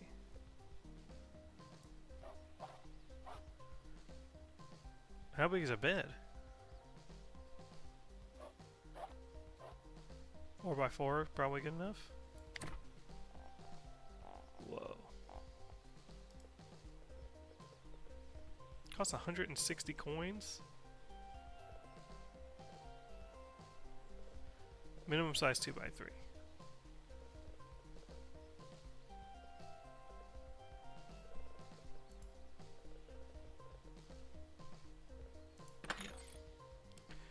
Okay, make a bed.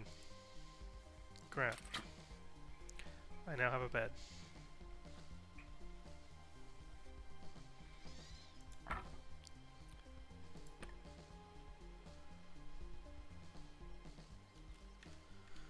Oh, I just had to make the bed, not the room yet.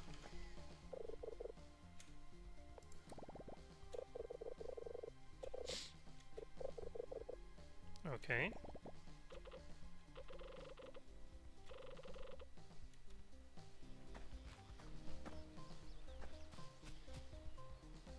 Use the workbench to build and edit rooms within the cabins of your resorts.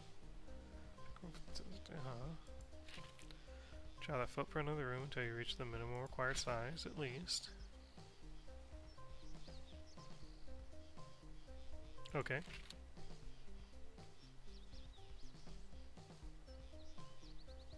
Add doors button. Okay.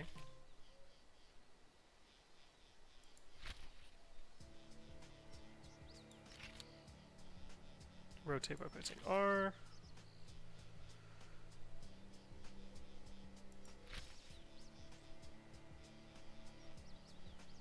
Okay. Build room. Comfort. Bedroom. 3x3. A door. And the bed.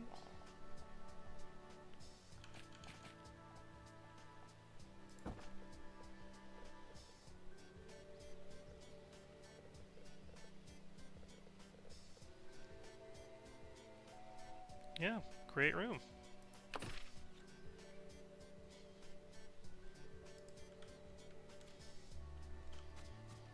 Great.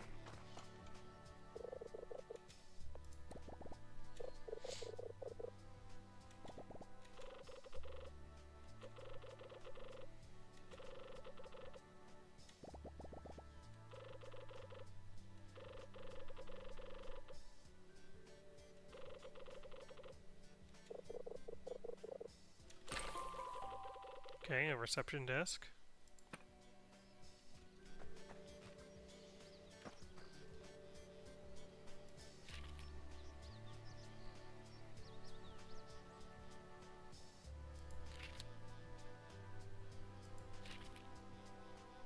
Got it.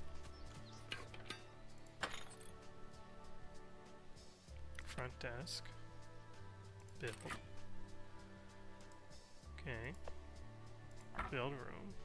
I don't want to build room. Right, inventory.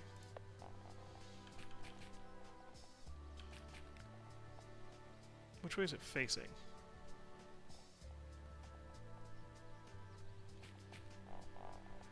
So okay, when I pull it out, it faces that way, so...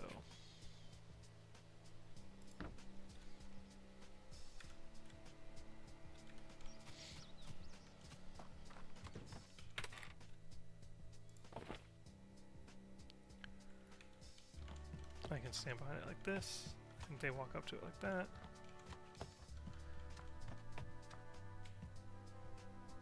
I don't know which side's the front. I would guess that that side's actually the back. We'll see.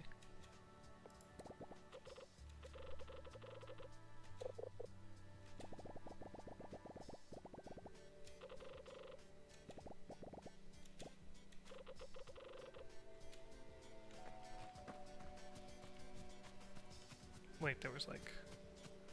Oh, those are exits. That's what those little arrows are.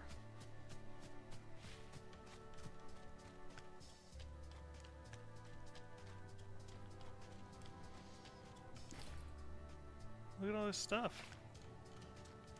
Sandwich. Plus, there's a vending machine.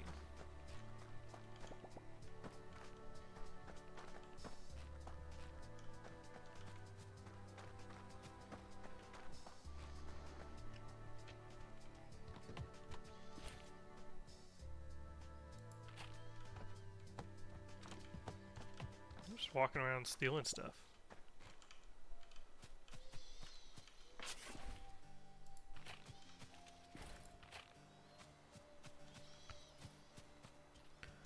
What's up?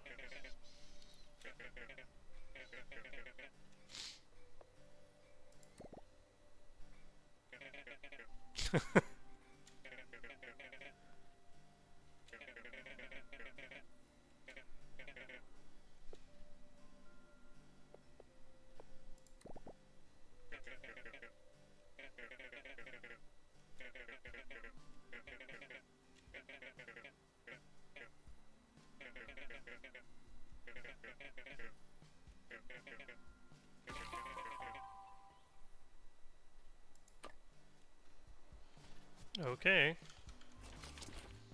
Just entrusting a random bear with your mail seems like an odd decision. Who am I to judge? Trash.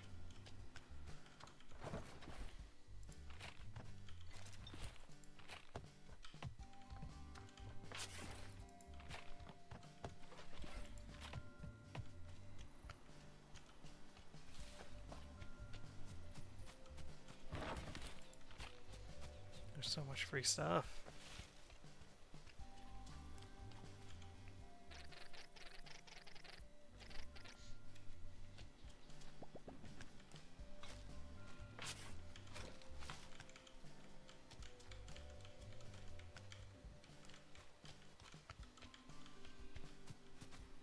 It started disassembling the couch and then it gave up on it.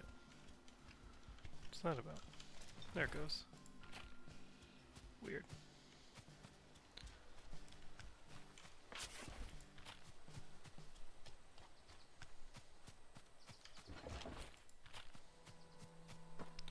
So much stuff.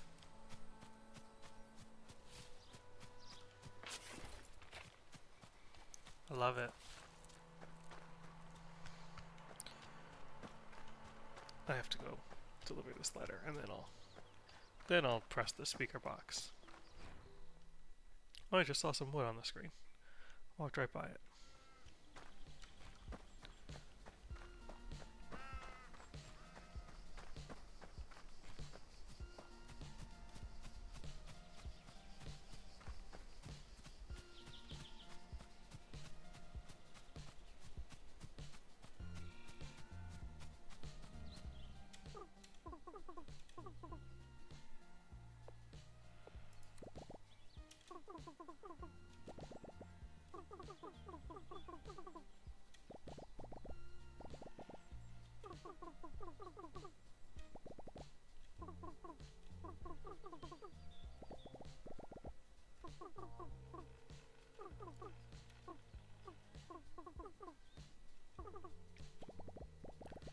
This is cute.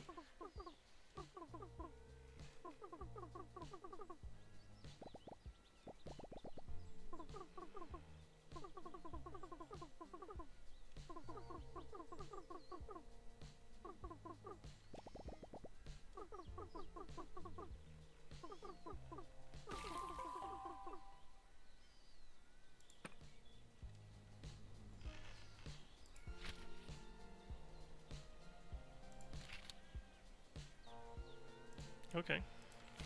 Got a little map. Seems good. Oh, that was that prospector rock. That's what that thing was. Okay.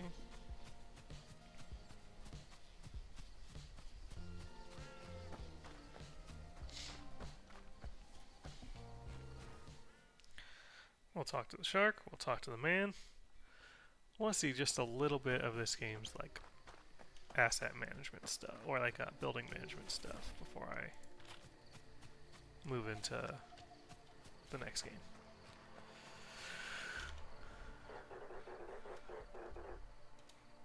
Press green button.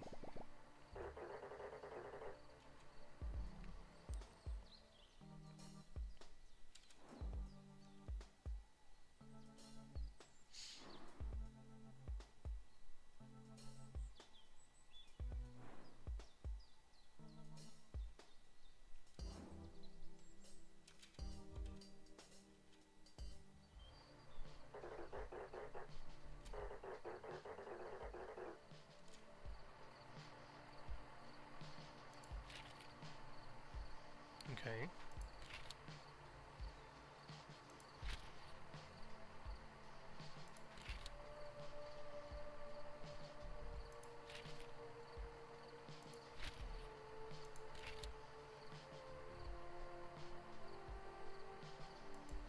Okay.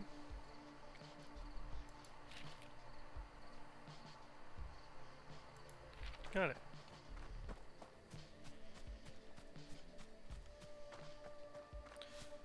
Gotta give this guy his letter.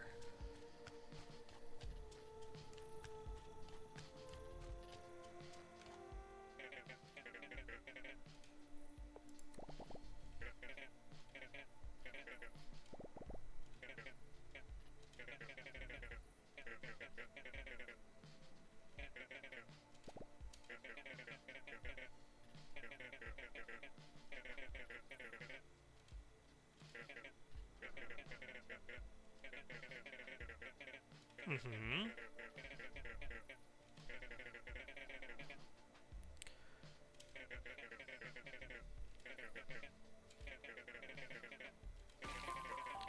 Sweet.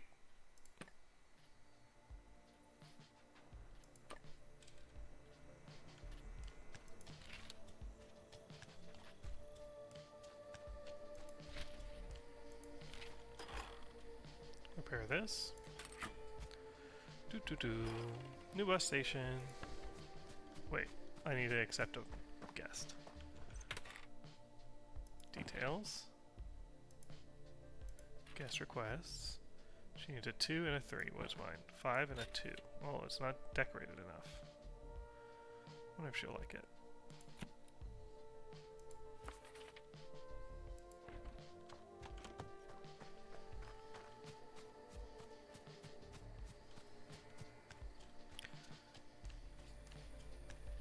Talk to this guy first. Yes. Oh, look at this.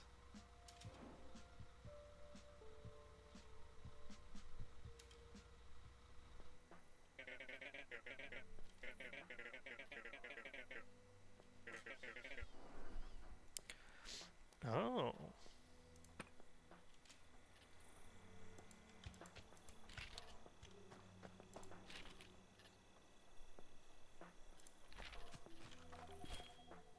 $200 for a bus sign. I don't got that kind of money. Can I use your services now, whatever they are? Okay.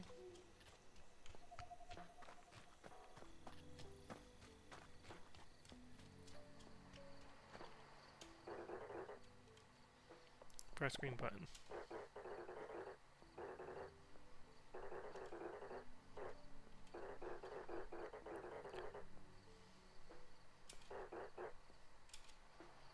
Okie dokie. Let me go unlock this other bus station. Well, these two places are actually very close together. I don't really see the point of making them fast travel points, but I'll do it anyway.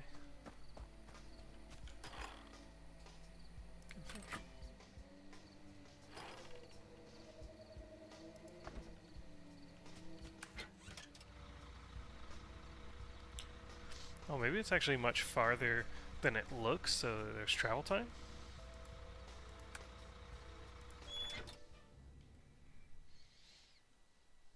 And this reduces travel time? Who's to say?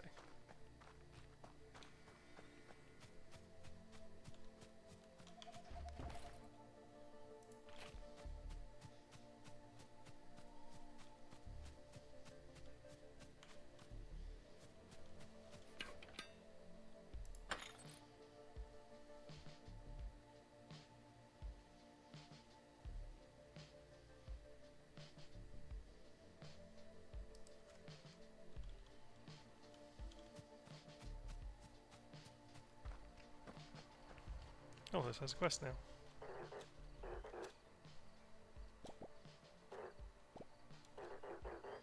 Uh-huh.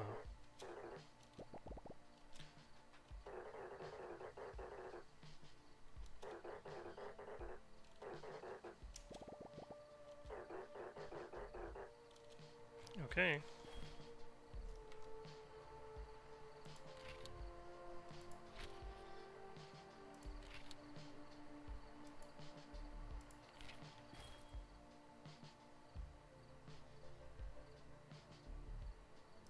I'll get this.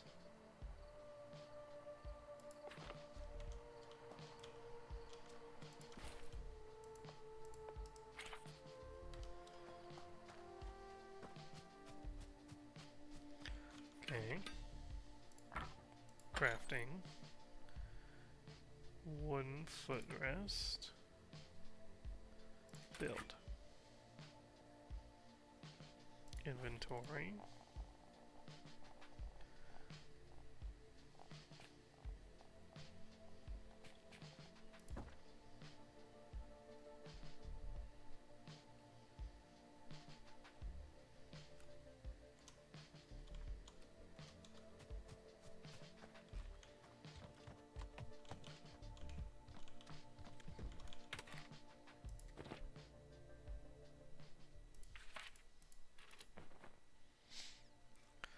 Now she wants +7 +4.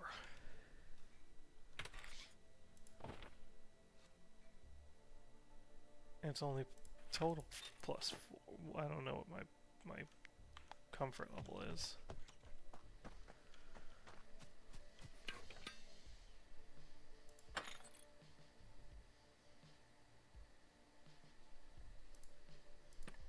Seven.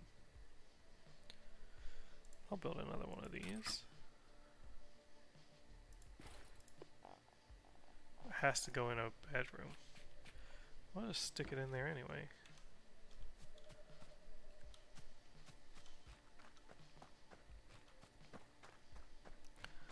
I'm gonna sleep.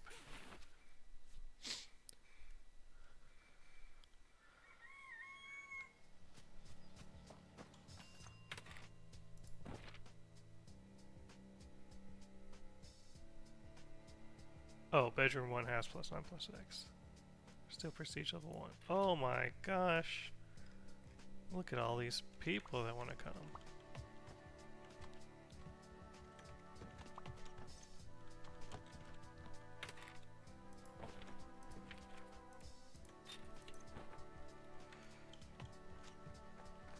I guess I can build another bedroom.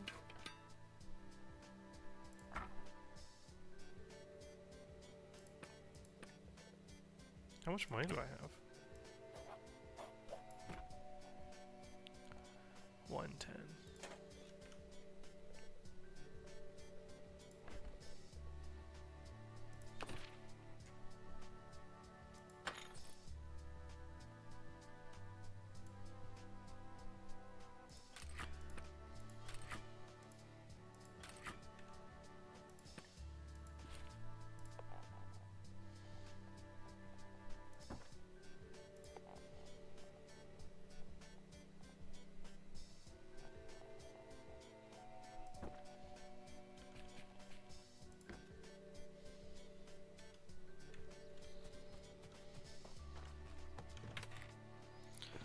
Okay, bedroom 2 has +9 +6.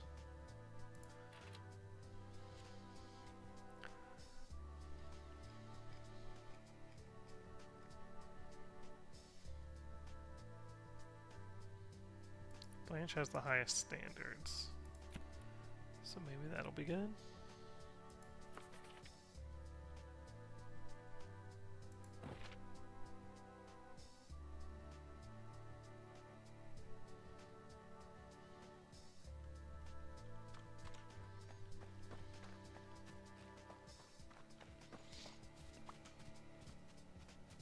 Oh, she got freaked out because I'm a bear?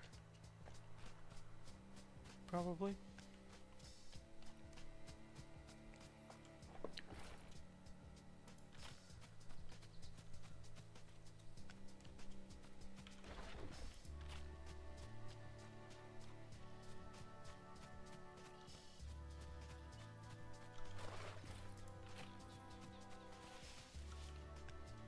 talk to the raccoon now.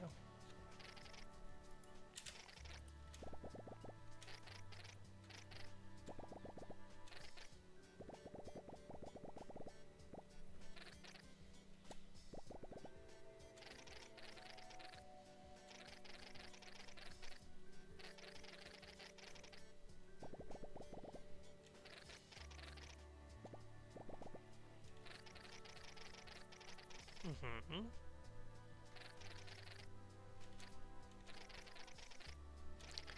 Okay. I already did. Found you a sandwich.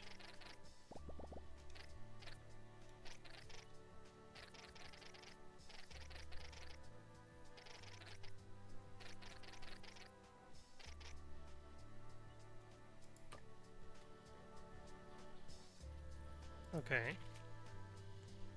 Hmm.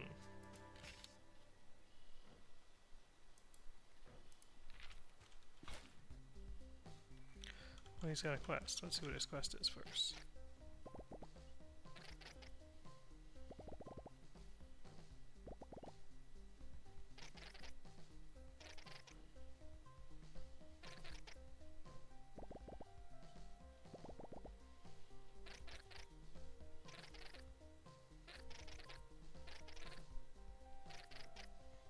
Mm-hmm.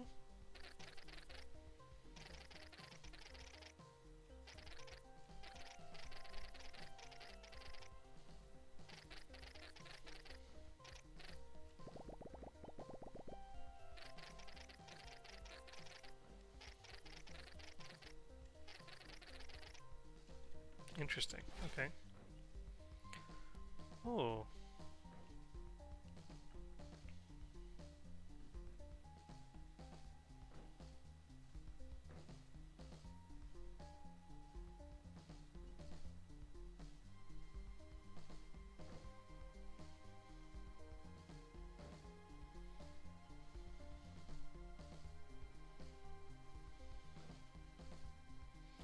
Okay, I need the welcome mat.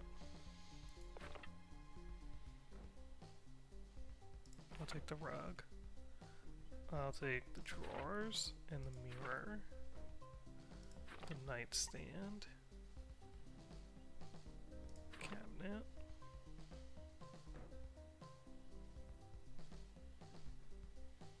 I'll take 2 potted plants. The poster. Okay, let's go do it.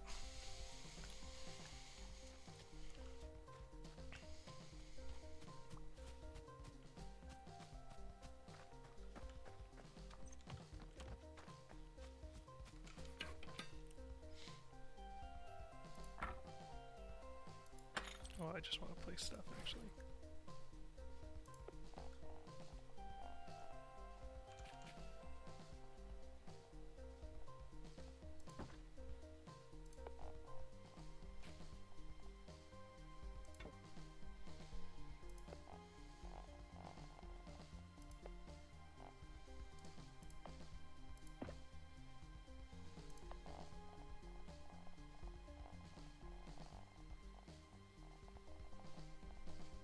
Whoa. The way that you do that is really strange.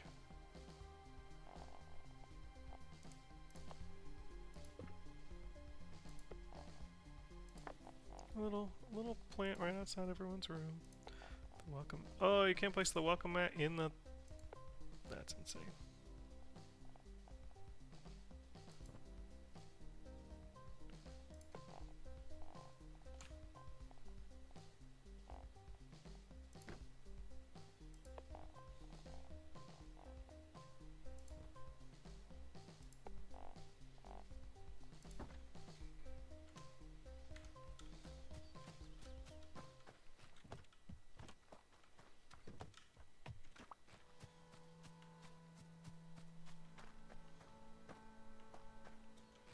Looks weird because the poster looks like it's just hovering there.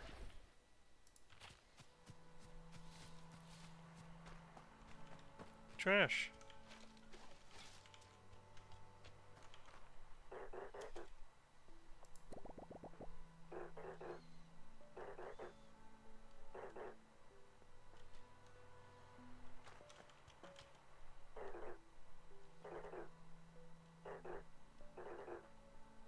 Mm-hmm.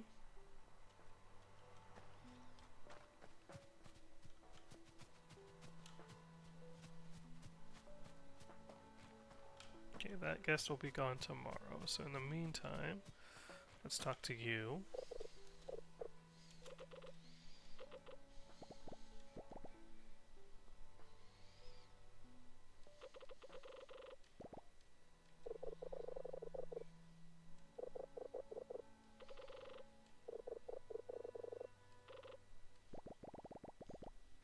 Mm-hmm.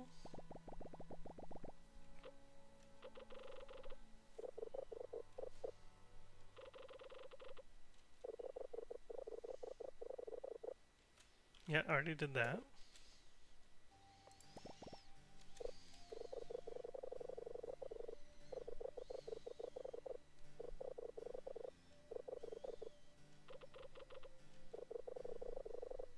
I got that. I got that.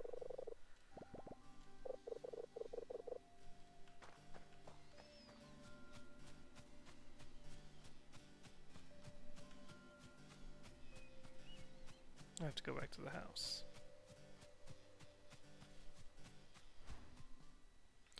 My bear mom is gonna be so mad.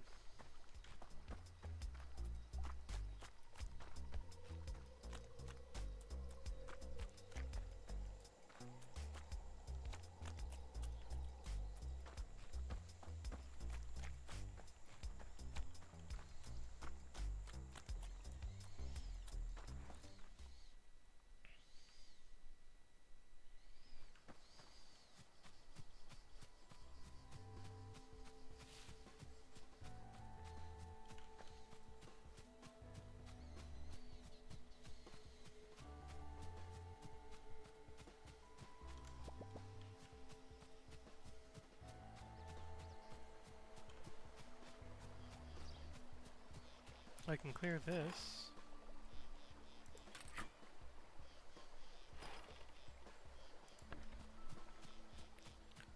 Hi, bear mom.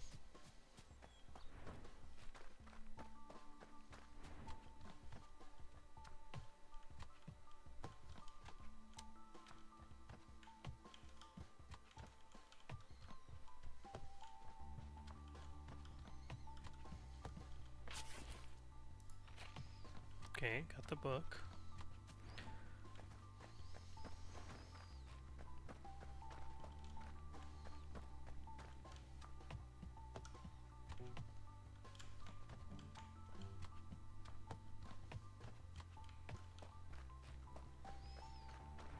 Hi, bear mom. She's over here. She didn't yell at me right away. Let's talk to her and see if she yells at me.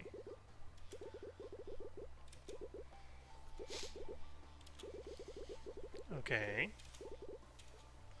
She's give me free money? Sweet. Thanks, bear mom. Oh, this is a shortcut back to the sawdust. Perfecto.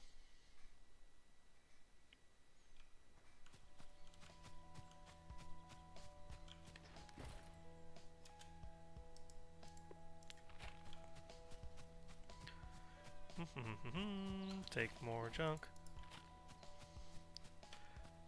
Yeah, thanks, Bear Mom. She was so nice, giving us that free money. Oh, there's so much wood over here.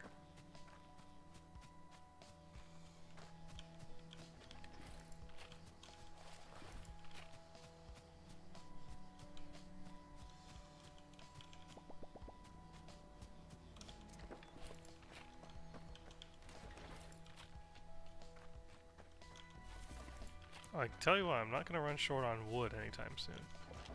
I have like 100 something of each type of wood.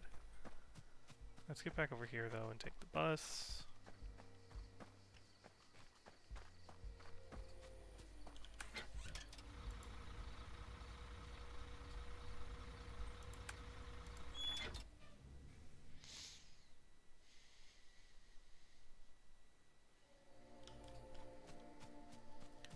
I'm back.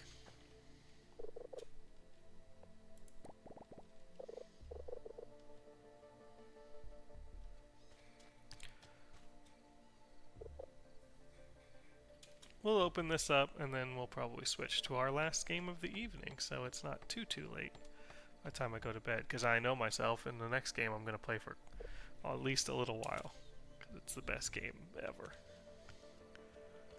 Spoilers. I've played it before.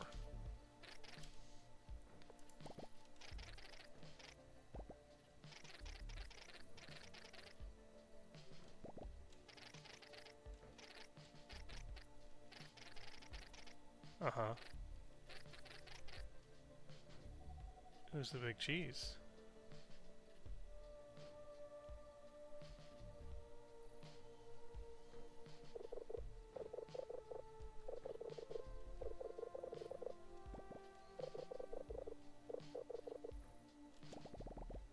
Oh, is he like Bear Mom? He should go on a date with Bear Mom.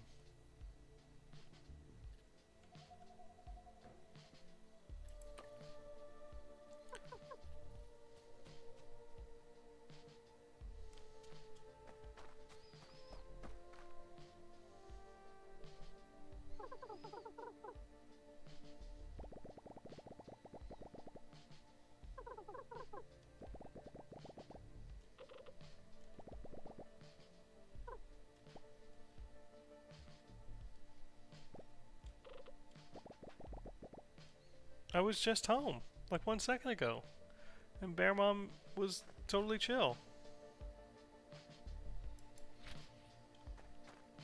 Okay.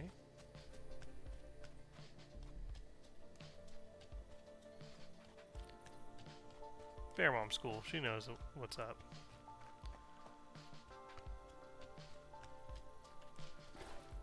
Whoa, look at all this other stuff I can buy. Look at this big rug. Look at this possum clock.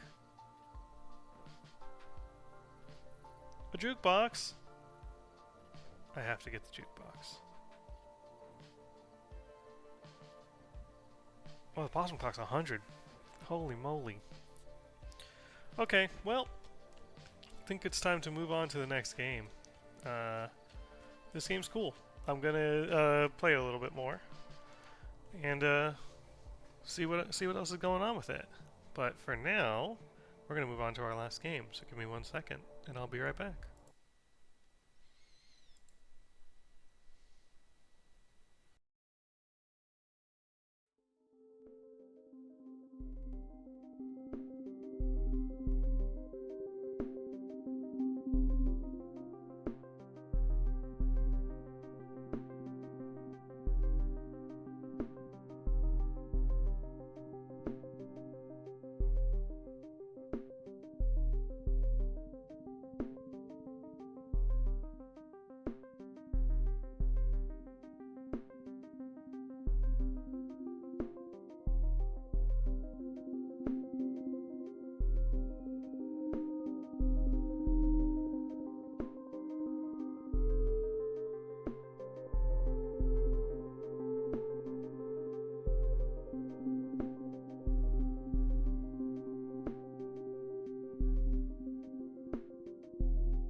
Okay, on to our last game of the evening. I've been really excited to play it all night.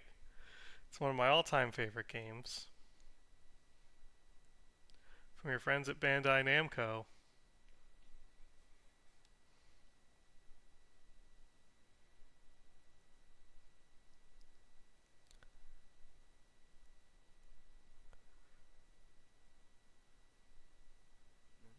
That's right, it's Katamari. Specifically, it's We Love Katamari Royal Revelry, which is the re-release of Katamari 2. We Love Katamari. This game is incredible. You should be hearing it. Oh yeah, baby. I could never skip. You kidding me?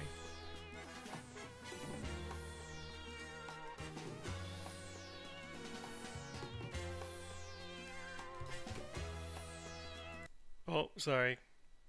Give me just a moment.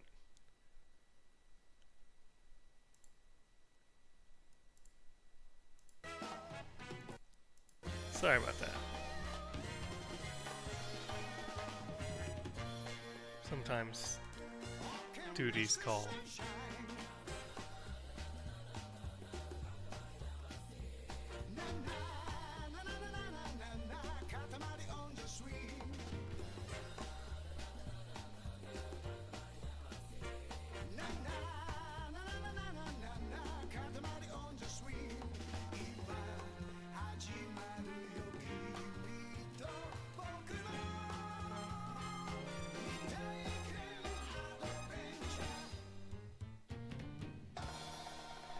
Just the Katamari on the Swing is the best version of the Katamari song, and that intro is just the greatest thing ever. I'm playing as Fuji.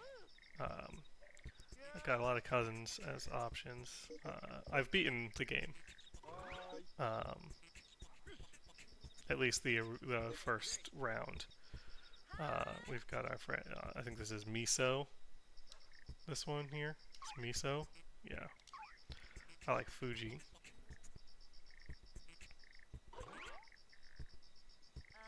Lala is La La La. Yeah, it's the naked one.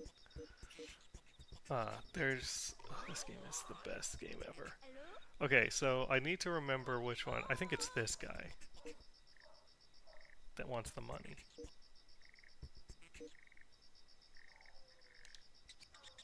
Yeah, okay. This is my favorite level of Katamari. If you've never played a Katamari game, you're in for a treat. They all say crazy stuff. Don't worry about what they say. Except for what the king says. Chocolate is yummy.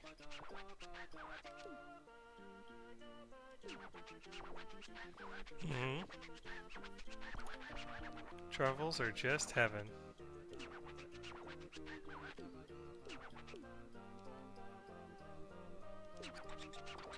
Red pandas love your highness too.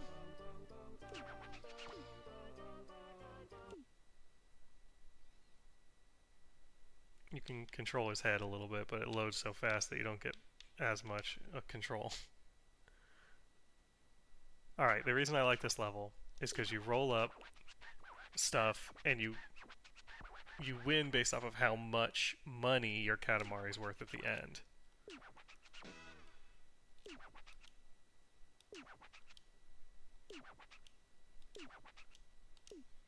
And you just go.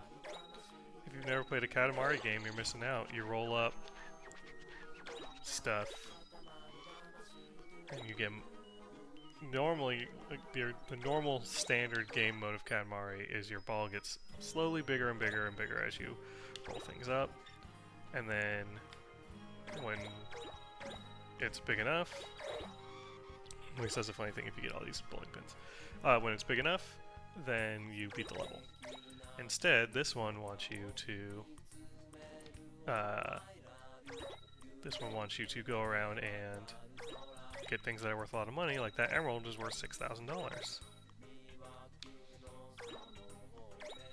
We'll do a more traditional Katamari level after this one, but I just love this level.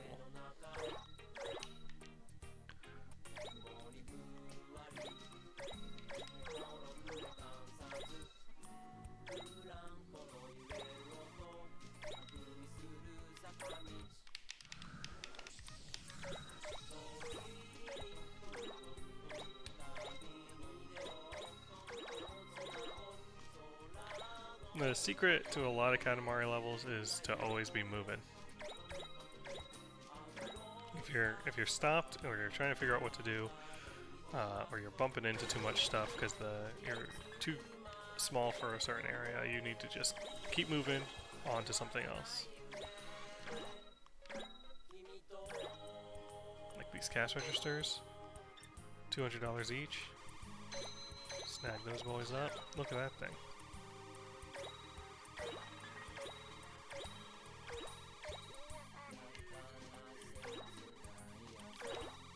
You just can't ever be in a bad mood when playing Katamari, you know?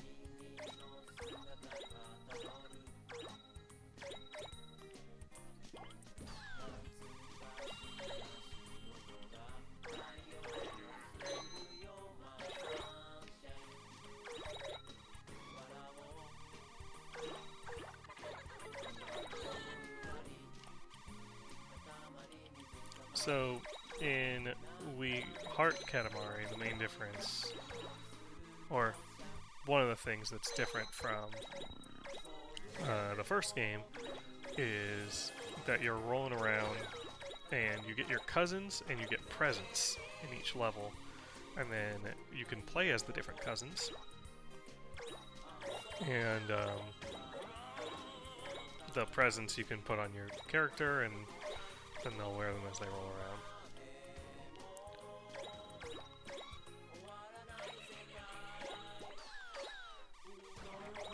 Big enough to get some people now. Uh-oh. Game lagged for a second. So far. Only a minute left. I'm only at 31,000. My highest score on this level is like 70-something thousand.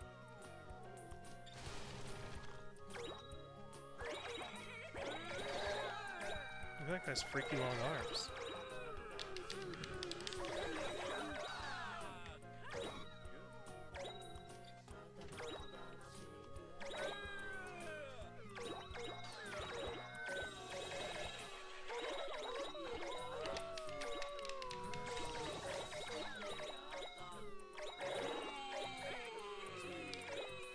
Alright. Keep it going, come on.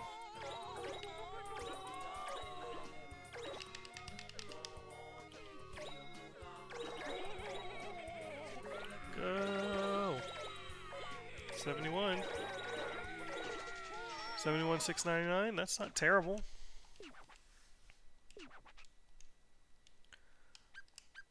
Yeah, we'll take that. And then you get brought up in your royal rainbow here.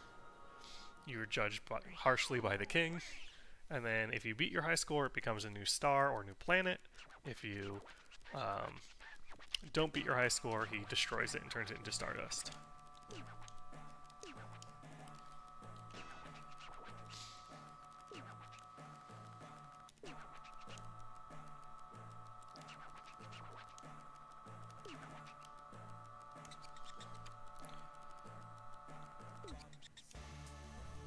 Look at that. He only needs $6. He throws it up in the sky here. Oh, see, my high score is 79,000.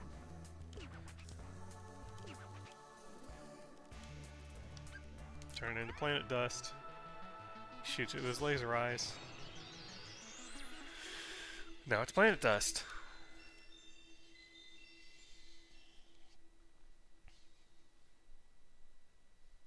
That's it. That's Katamari. This game's the greatest. The speed one's kind of hard. Which one is this? As large as possible. Oh, that's the pond. Okay.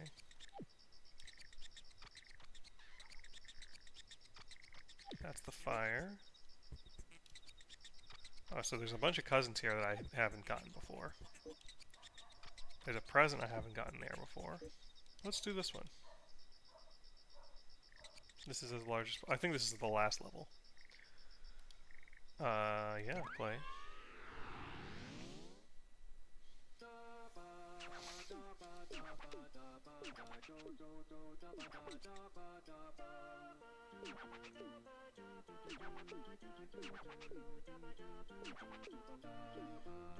As large as possible. Oh, there's an eternal. As large as possible.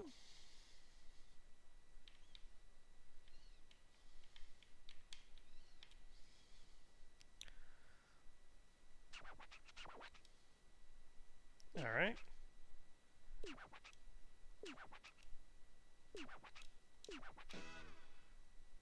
$17 to make at least 500 meters big.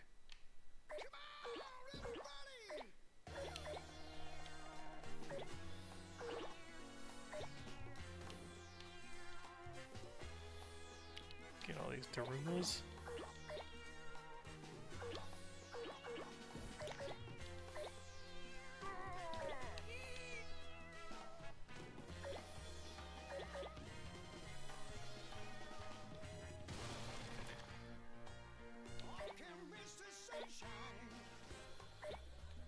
And we get to hear Katamari on the swing on this level. You can, I don't remember if this was added for the re-release of this game, because this game's originally for the PlayStation 2. But in this one you can set whatever music track you want for each stage, but it feels appropriate to do the one that was designed for it, you know?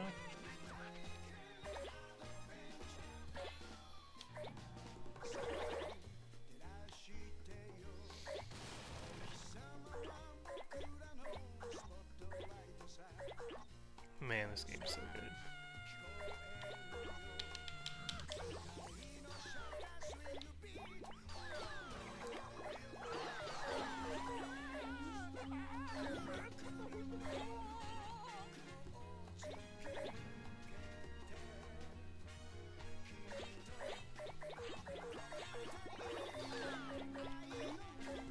I was thinking about it, not terribly long ago, about what some of my favorite games of all time are, and I think some are really easy to put in there. Dwarf Fortress is my #1 all-time favorite game. And there's a bunch of games that quickly come to mind when I think of favorite games. But one of the ones that like I sometimes forget about, and then every time I play it, I'm like, oh yeah, that's definitely one of my favorite games ever, is this game. So every time you hit a major milestone, the king will say some random stuff to you.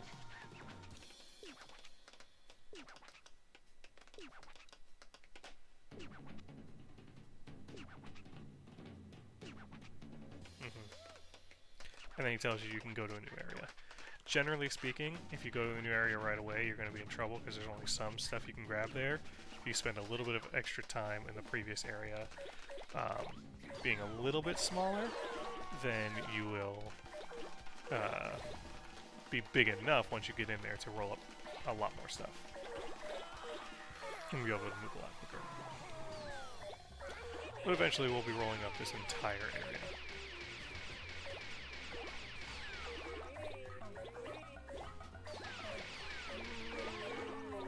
That cop was shooting at me.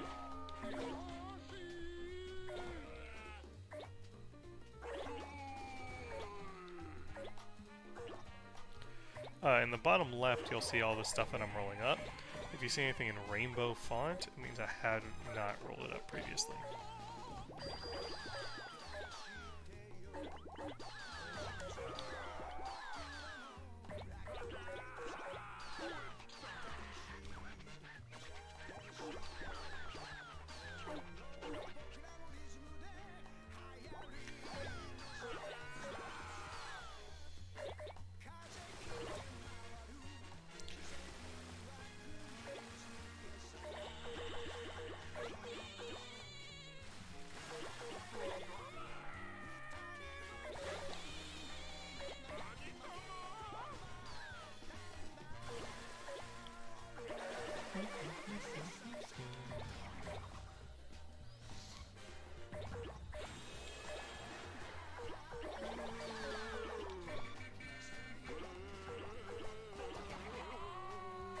Yeah, I'm getting big enough to pick up cars already.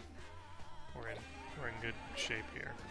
If you knock something like that, that means you're just shy of being big enough to pick it up from the get-go. If you bump something, that means you need to be bigger to pick it up.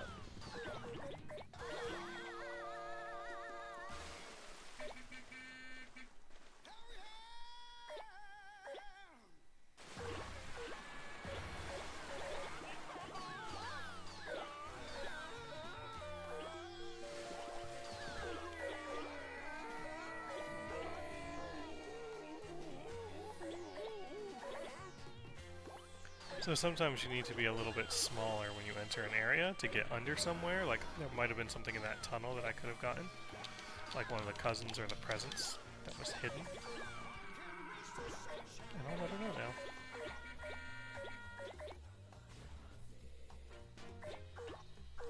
But this is the area we were in at the start. And now we're so big that we can just pick up the buildings even. Actually, we're just shy of the buildings. We're getting all the big bamboo and stuff like that.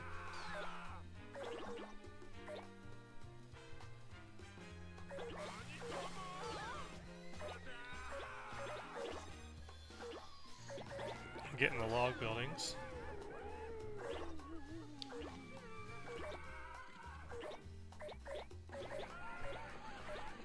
Now getting the regular buildings.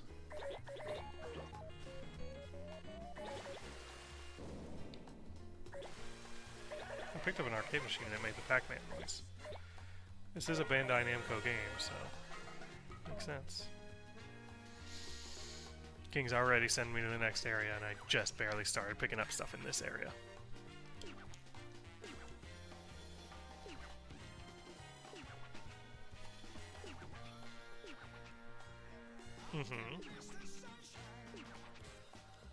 Perms are pretty nice.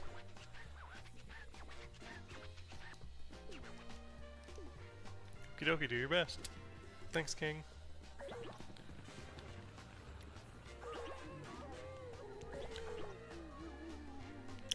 I almost named my cat instead of Roast Beef, which is his name. I almost named him the King of All Cosmos after the king from this game. Fun lesser known fact.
Some beef floor, yeah. It's the secret.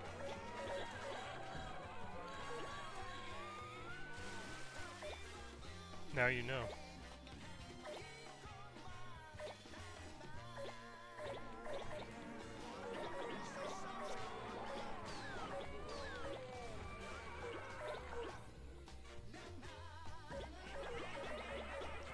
I could just play this game forever. Never get sick of it. It's so fun.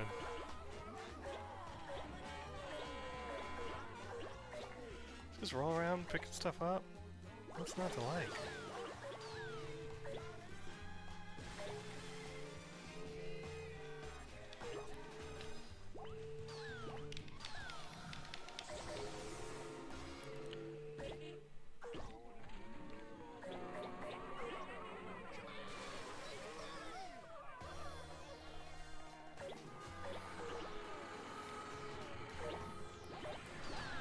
Take all these train cars, take these tanks.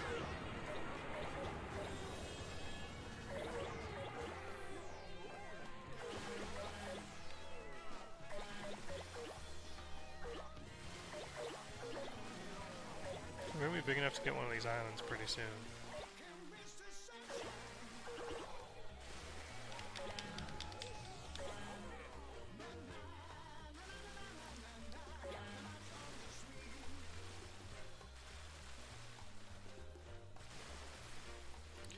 This, by the way, is the area we were starting in.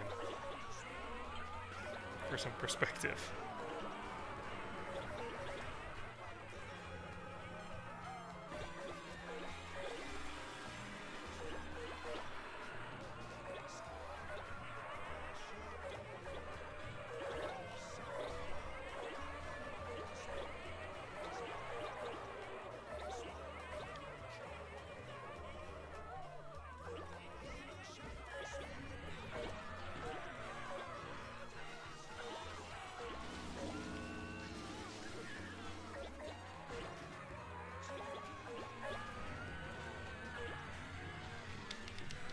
In the first Katamari, yep, if you saw it there, there's a secret in the top of Mount Fuji. It's in the second one too, apparently.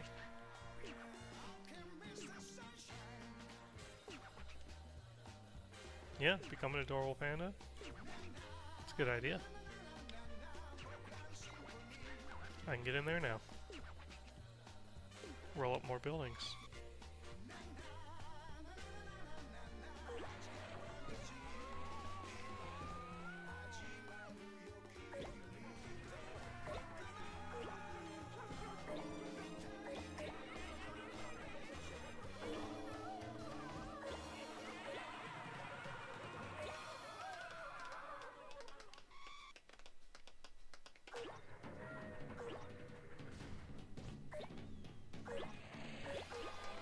Now it looks like I have a long way to go in only 7 minutes, but if I'm starting to pick up skyscrapers, you'll see my numbers start to jump pretty dramatically, pretty quickly.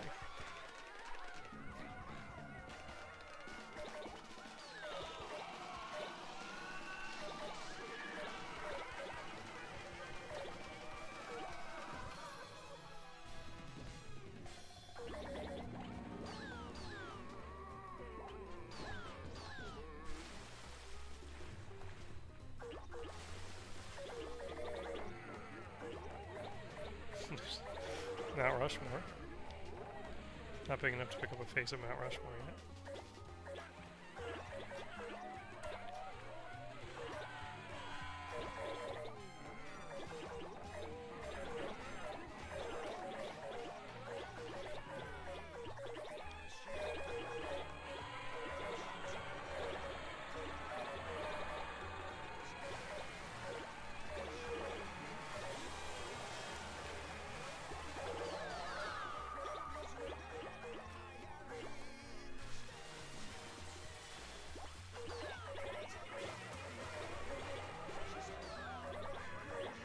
Picked up the Angkor Wat.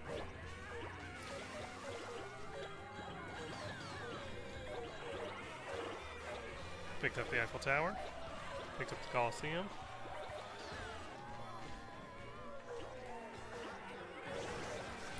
Ooh, not big enough. I am big enough for the islands.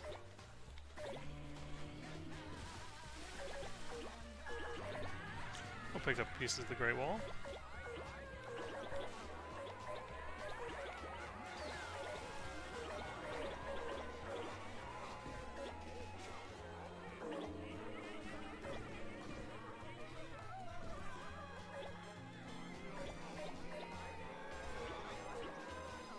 Picked up the Taj Mahal.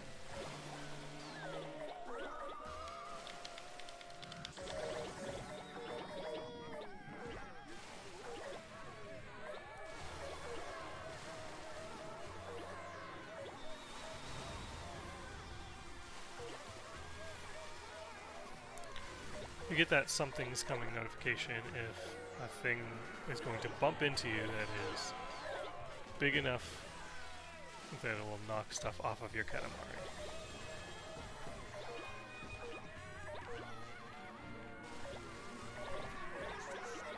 London Bridge, bad.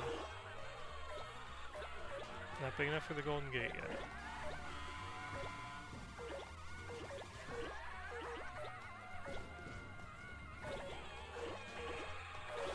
The present is on the back of this guy, this flying guy that I just grabbed. In this level. But I've already gotten the present. I'm missing cousins. I got one of them, which is good. I don't know where a bunch of the other ones are.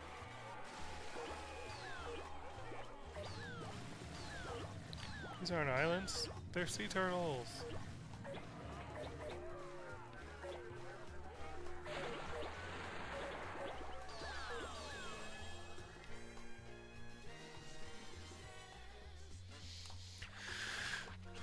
Even bigger. I'm at 321. Got 3 minutes to go.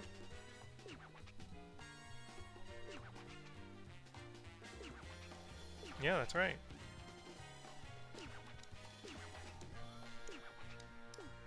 The king exists to make sure everyone's having a good time.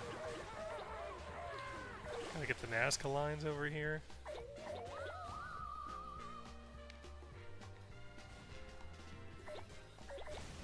Machu Picchu.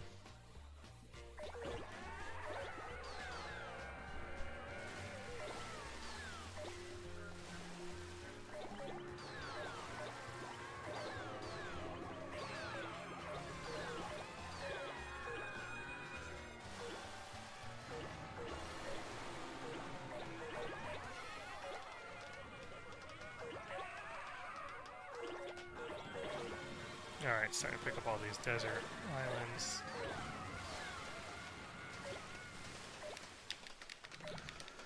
Let's get across the water here.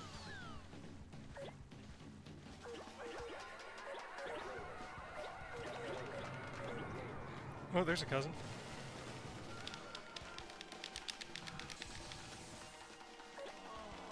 Oh, I already have this one.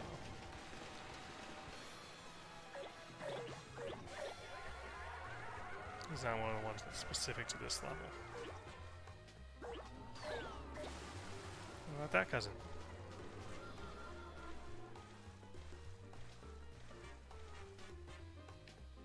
Oh, I can't pick him up. What about that cousin? Wasting so much time.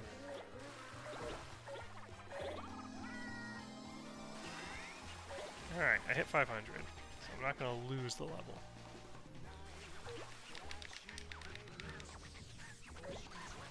Oh, I have that one. I'm pretty sure I have this guy. This is like Nick, yeah.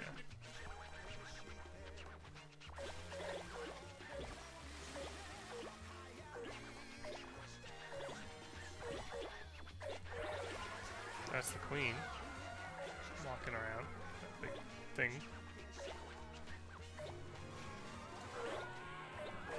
Let's see if we can get big enough to roll up the queen.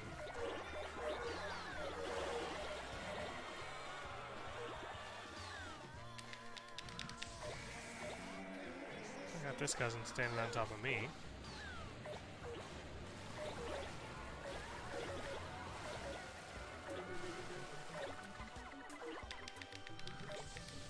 Starting to do the zoom out.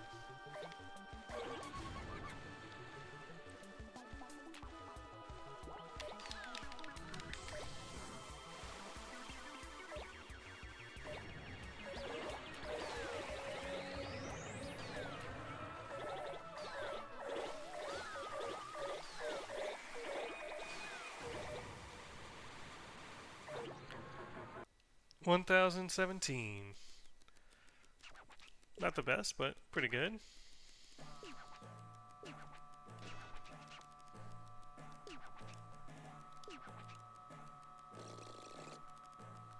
We did find a new cousin.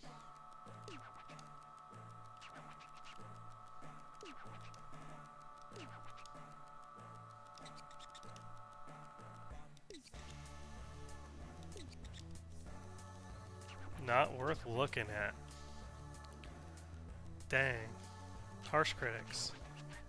Oh, okay, so my other one is 2000. My high score is more than double. Spent too much time lollygagging. Not enough time rolling stuff up.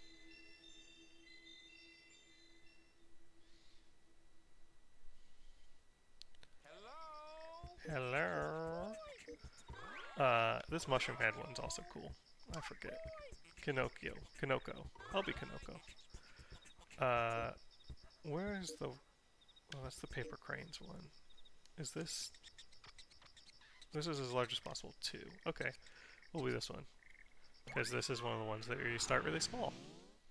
And I think these are fun sometimes.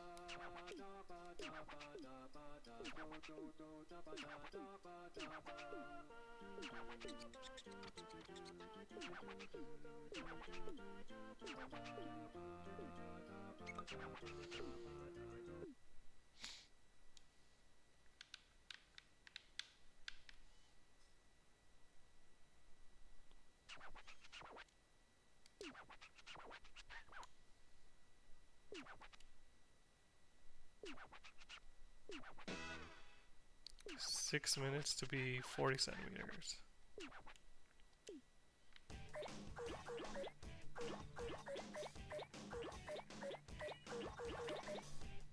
Ah. Oh, can't see.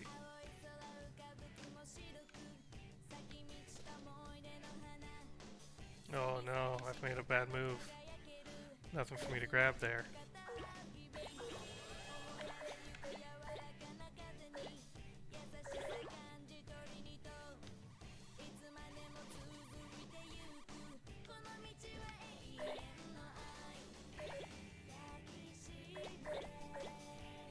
This track's pretty good too.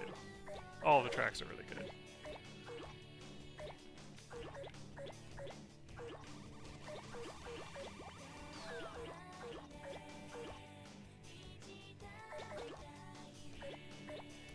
I think there's pretty much no arguing that Katamari has some of the best video game music of all time.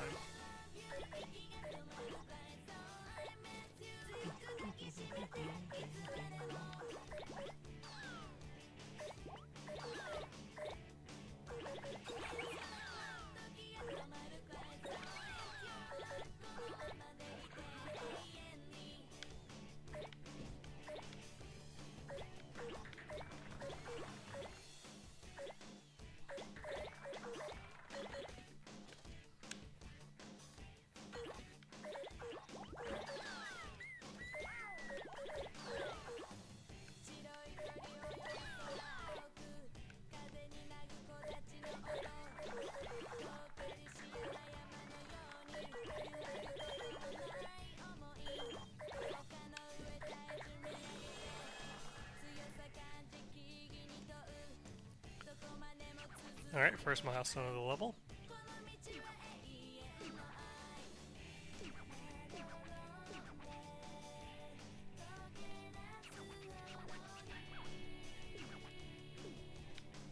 Great view of that king.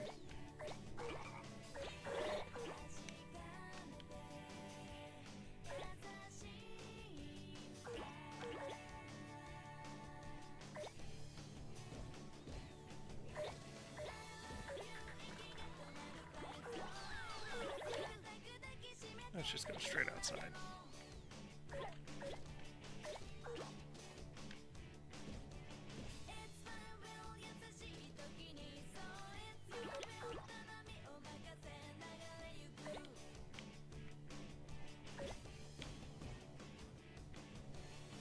Look at that lounging cousin.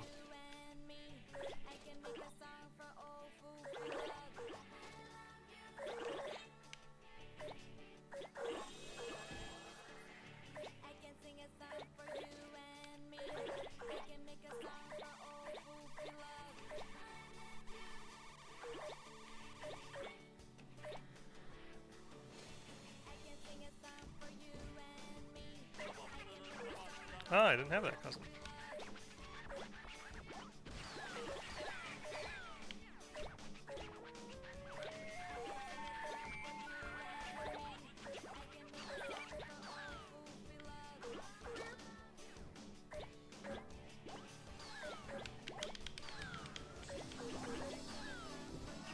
Alright, beat the level with 3 minutes to spare.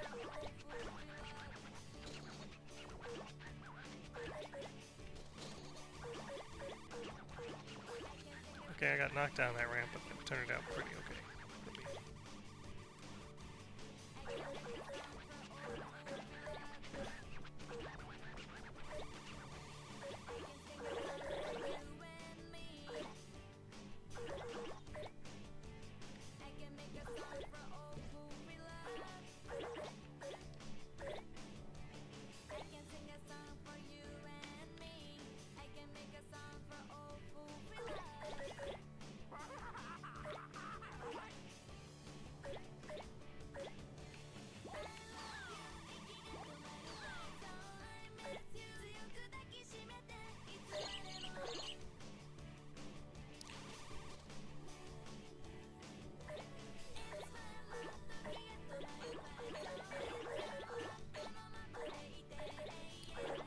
I feel like I shouldn't be speaking at all, so you can take in the lovely Katamari music.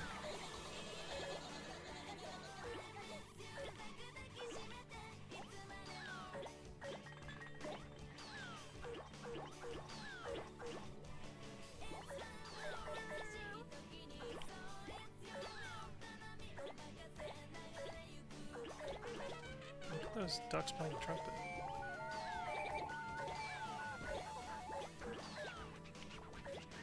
One minute left.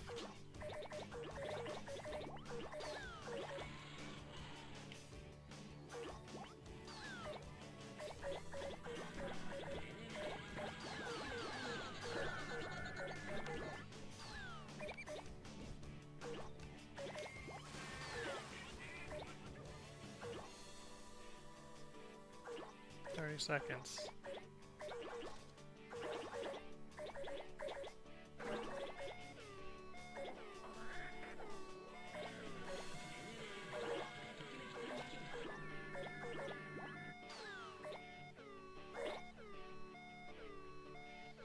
Come on.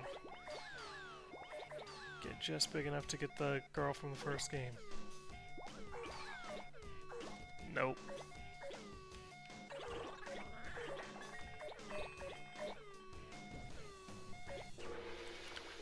$98, I'll take it.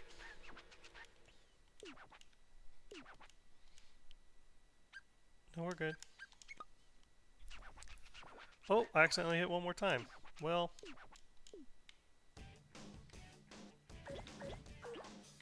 Now I need to go get that cousin again. Started me in a different area. I didn't realize this game had multiple starting locations.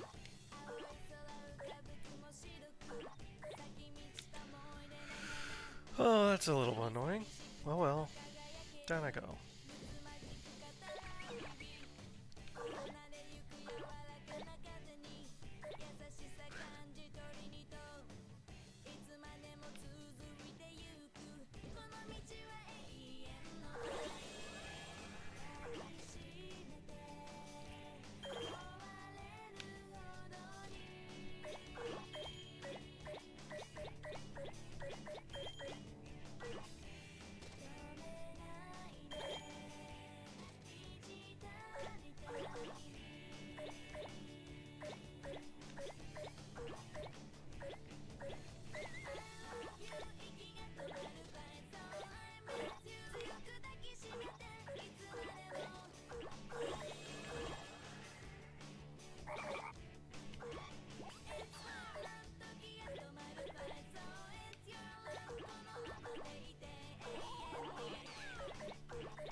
I have that cousin though.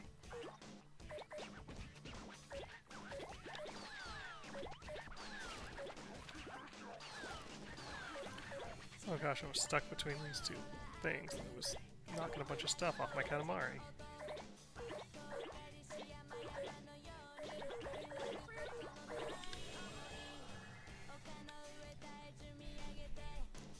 Alright.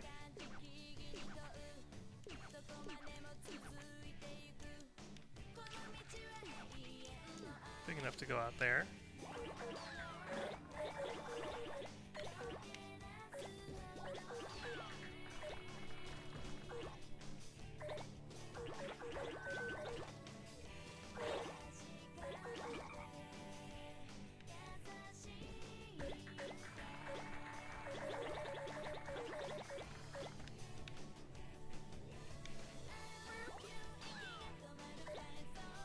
there's just a crayfish in a pan over there? Why am I trapped? It's best not to ask with Katamari, I've learned. Just accept things as they are.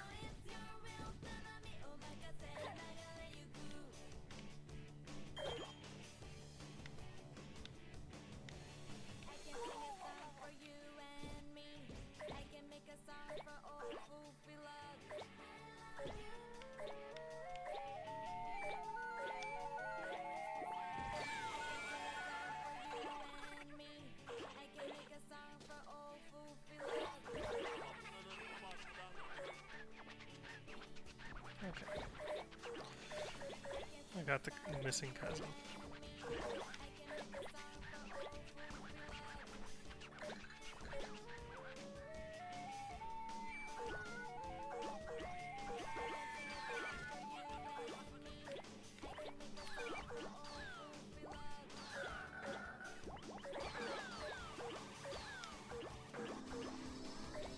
There we go. Level B in.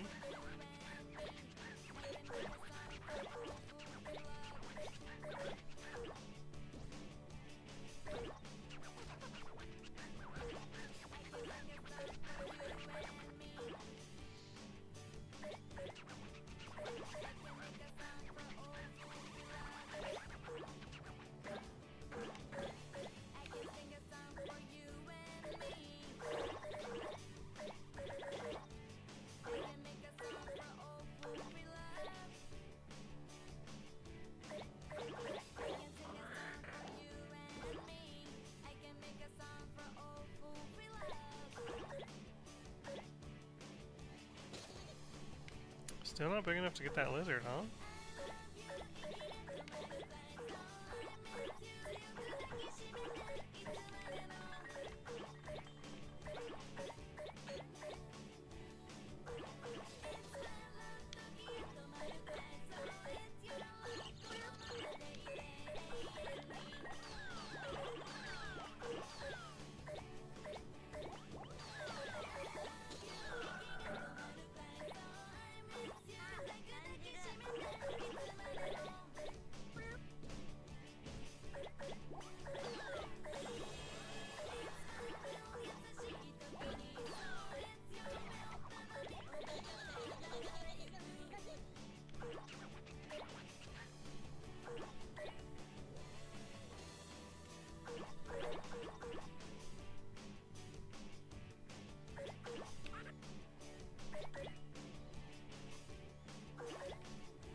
Pretty good.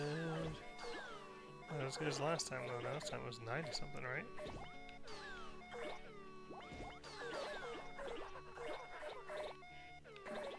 Oh, in the 90s. Okay. Oh, I never got the dog food bowl before. Okay. This time for real, go home. I think we'll do one more Katamari stage here, and then we'll call it for the evening.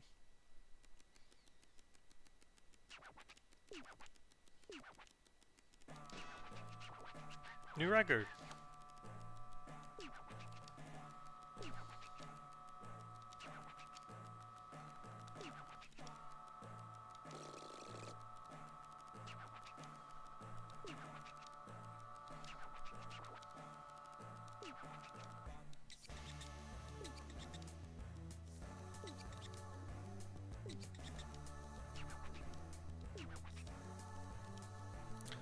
I think for the last one we'll do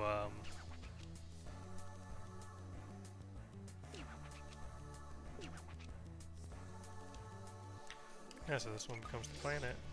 That one gets destroyed. And now we have ba-ding.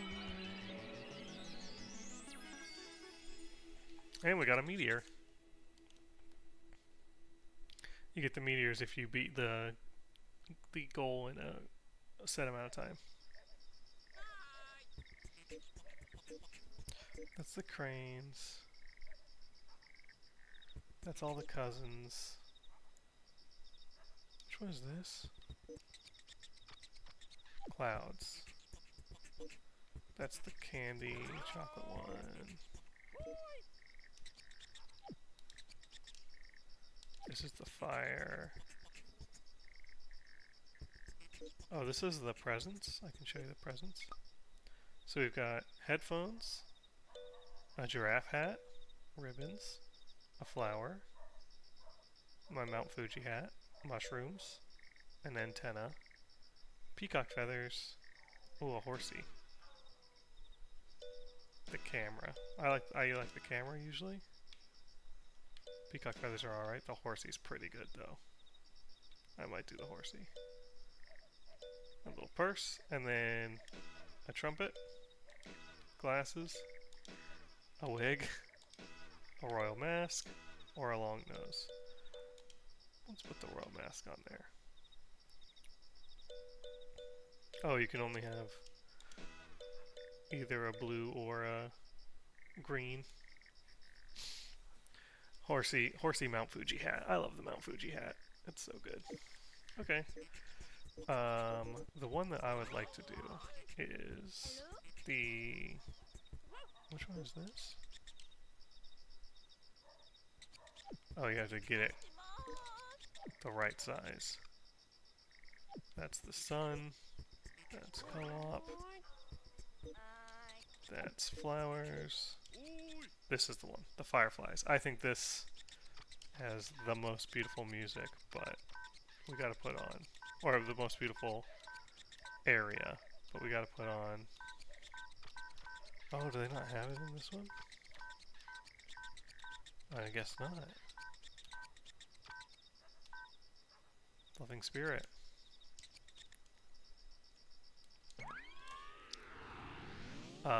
Lucky Rolling Star is the game from the first one. That's so good.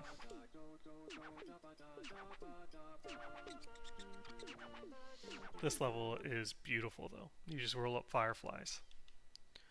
And it looks so nice.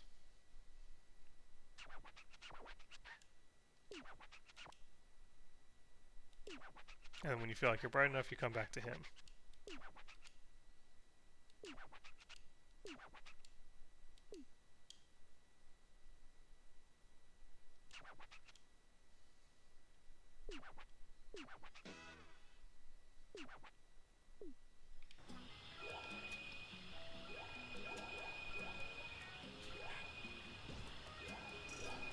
There's a level like this in the first one that has Lucky Rolling Star as the music. I think it's called Lucky. Maybe it's Lonely Rolling Star? I think it's Lucky Rolling Star.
You can roll up other stuff to make yourself bigger in this level, but it's not the goal.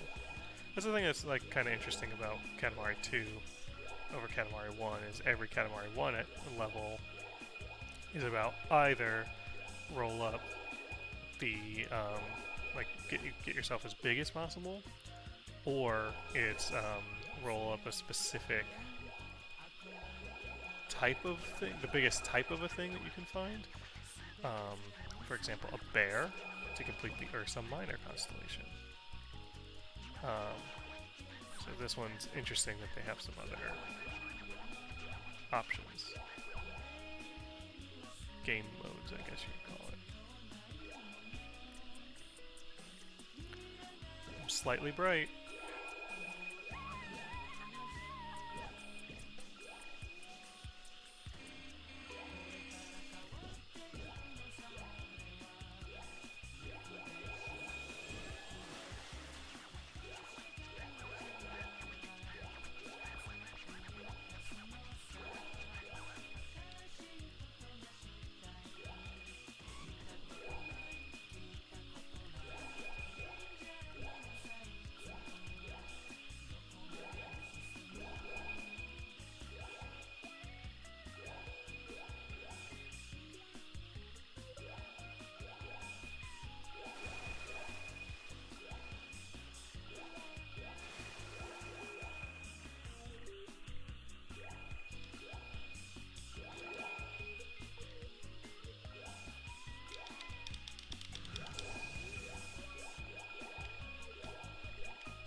Kind of bright.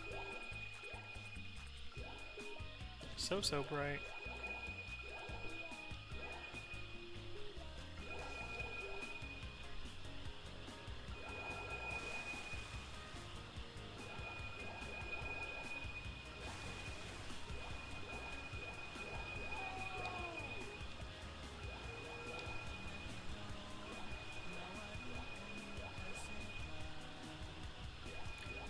That sticker behind the waterfall was added for this version of the game, the re-release. Okay, I'm bright.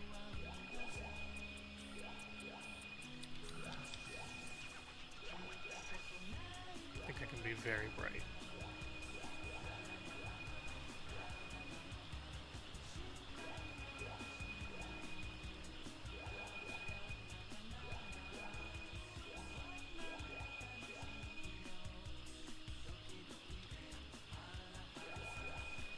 Seconds, I got time.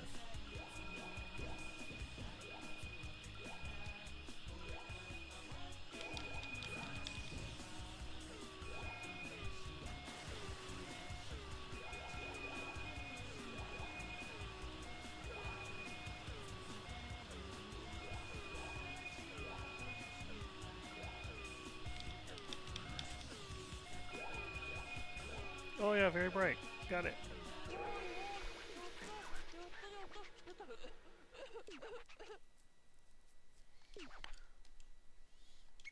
I think this is worse than my previous.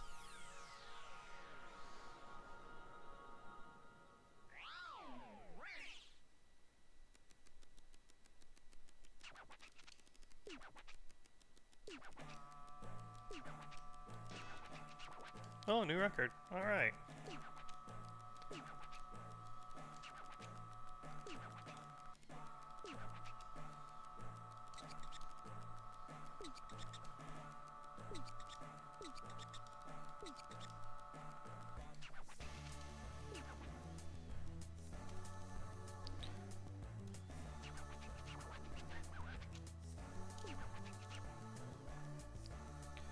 Oh, it says it's smaller.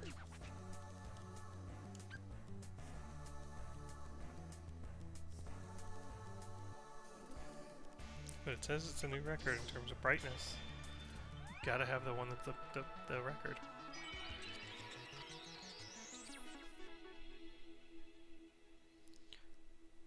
But the problem with Katamari is I just want to keep playing. I'll do one more Katamari level. I'll do the zoo one. Are you the zoo? No, you're as large as possible. What are you? Snowman. That's paper cranes. What is this? That's quit.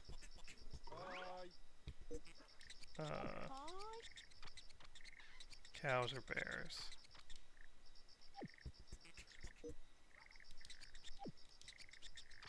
You're as large as possible in the school. Is Friends the zoo? I think Friends is the zoo.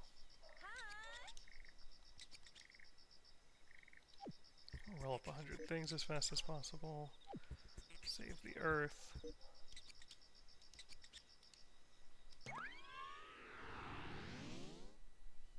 I think roll up friends is the zoo.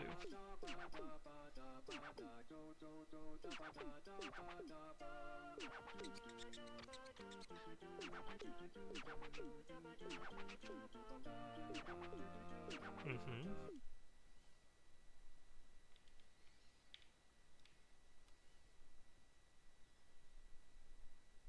Yeah.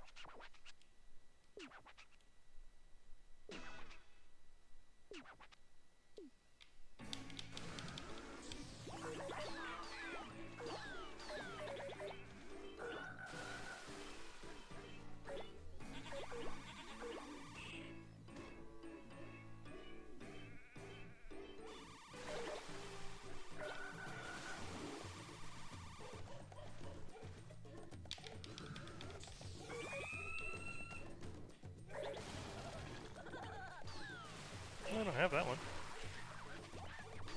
Najamo.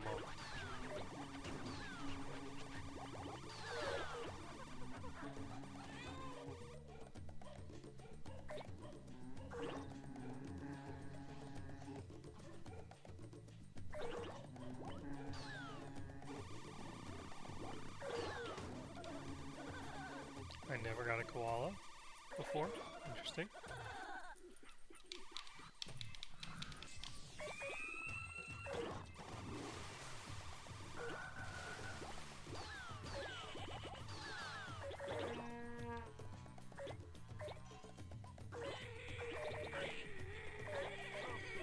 Humans do not count as friends.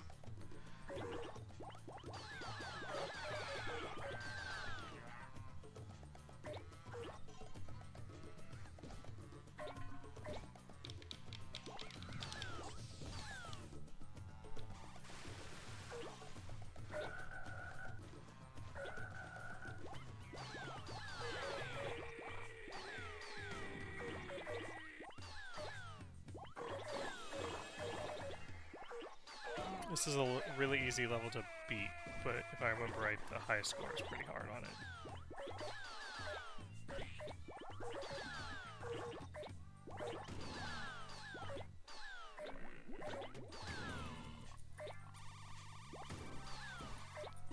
Oh, the Mama and Papa Bear are mad.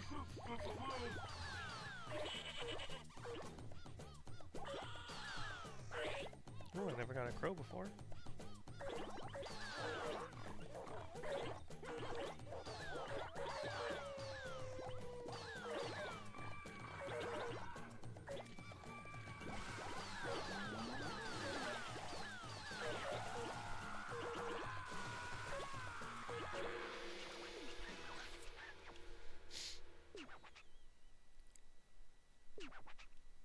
Oh, this was a speed one. I meant to do a big one. I'll do it one more time. It's too fast. Over too soon.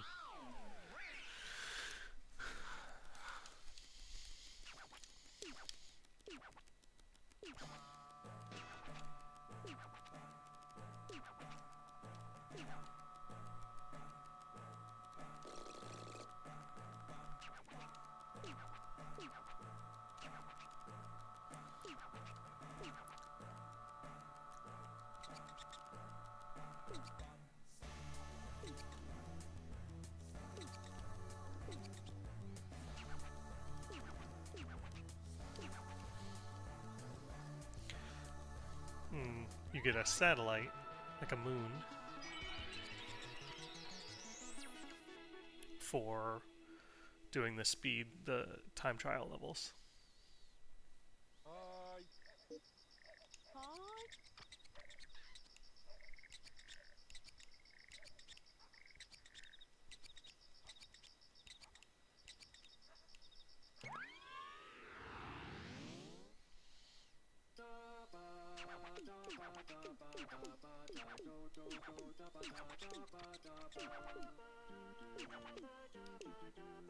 Lots of friends.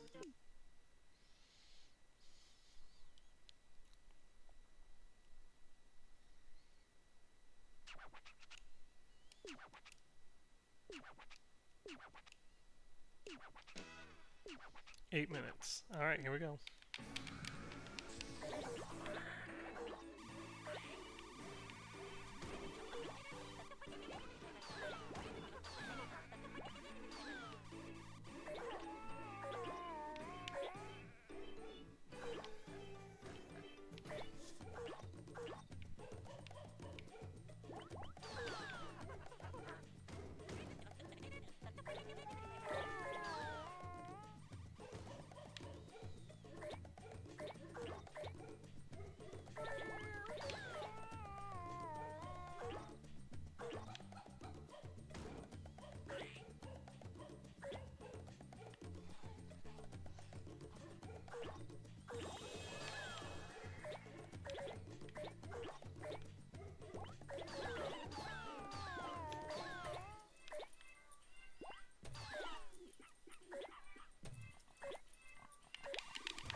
Look at that guy's snake charming hat.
I was like, what is hitting me? There's a tiger there.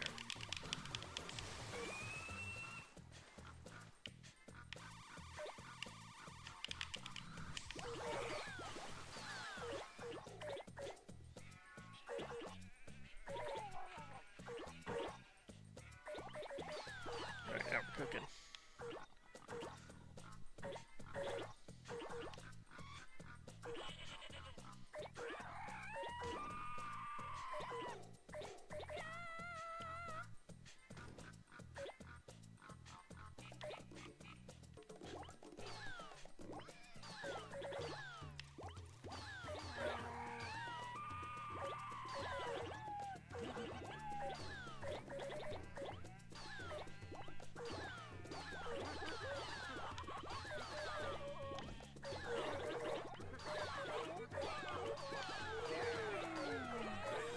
The mascots do count as friends, even though all other humans do not.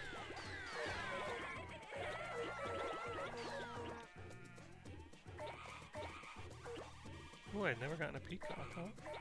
Guess I didn't come back to this exhibit last time.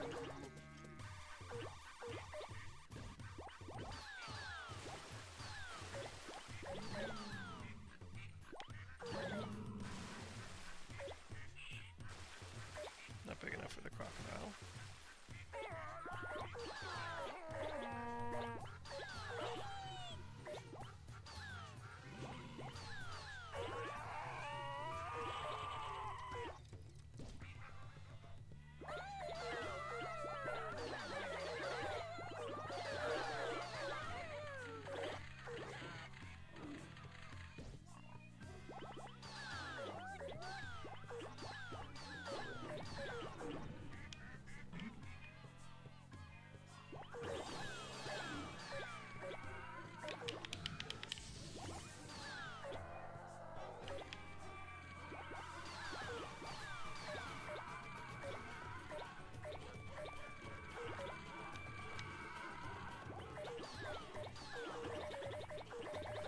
I was looking at me big quickly. I can roll up the fence.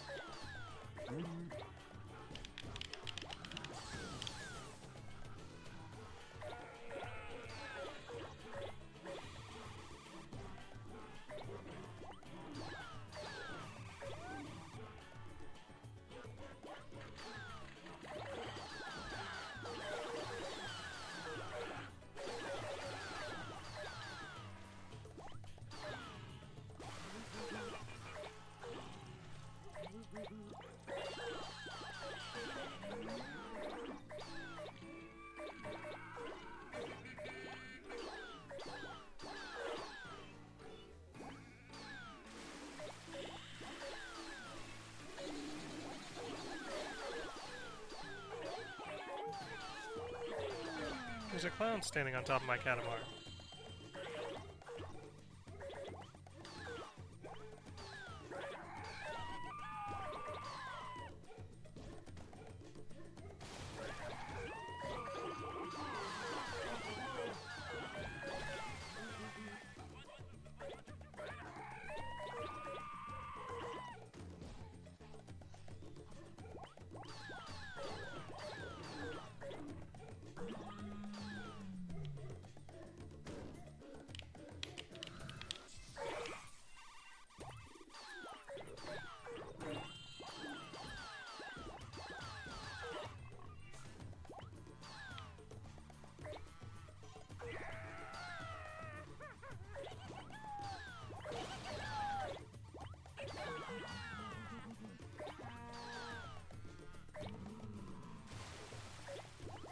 226. I don't know what my high score is. I feel like it's a little bigger than that, though.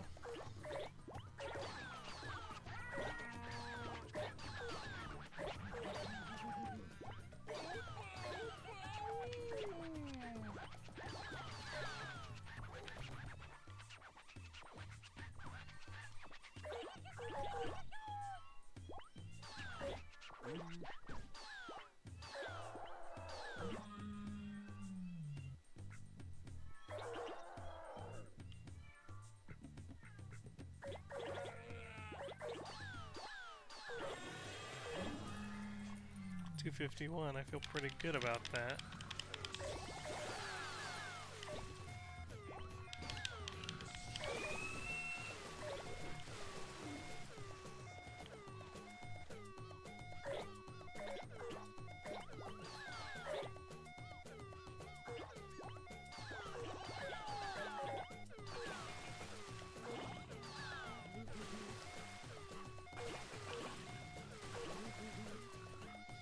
Get him.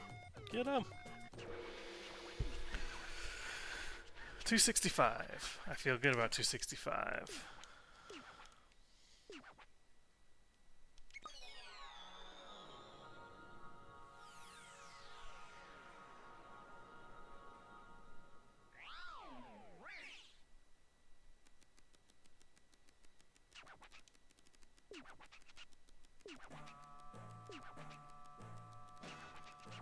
New record. 88%. Dang. So many.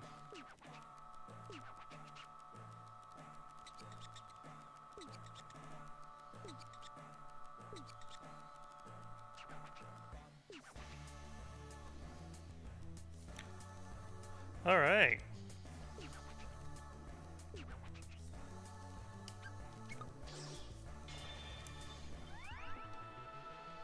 There you have it.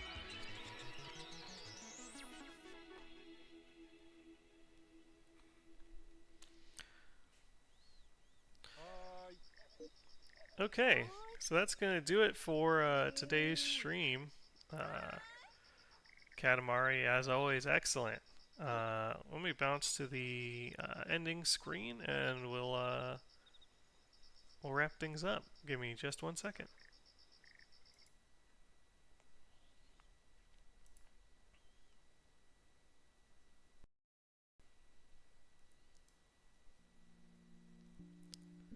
Okay, so as always, thank you so much for joining me for another another wonderful edition of OMG 950. If you remember, today's games, we looked at the first Half-Life game. We looked at what else did we look at? We looked at Franchise Hockey Manager. We looked at In Memory of Titan, which unfortunately crashed pretty much immediately, so we didn't get a great look at that. And we looked at Bear and Breakfast before we wrapped things up with Katamari. Next week, we have 5 more games on the list. Those ones are Retro Game Crunch, Rogue Empire, Rampage Knights, Telltale's The Wolf Among Us, and Dead Island.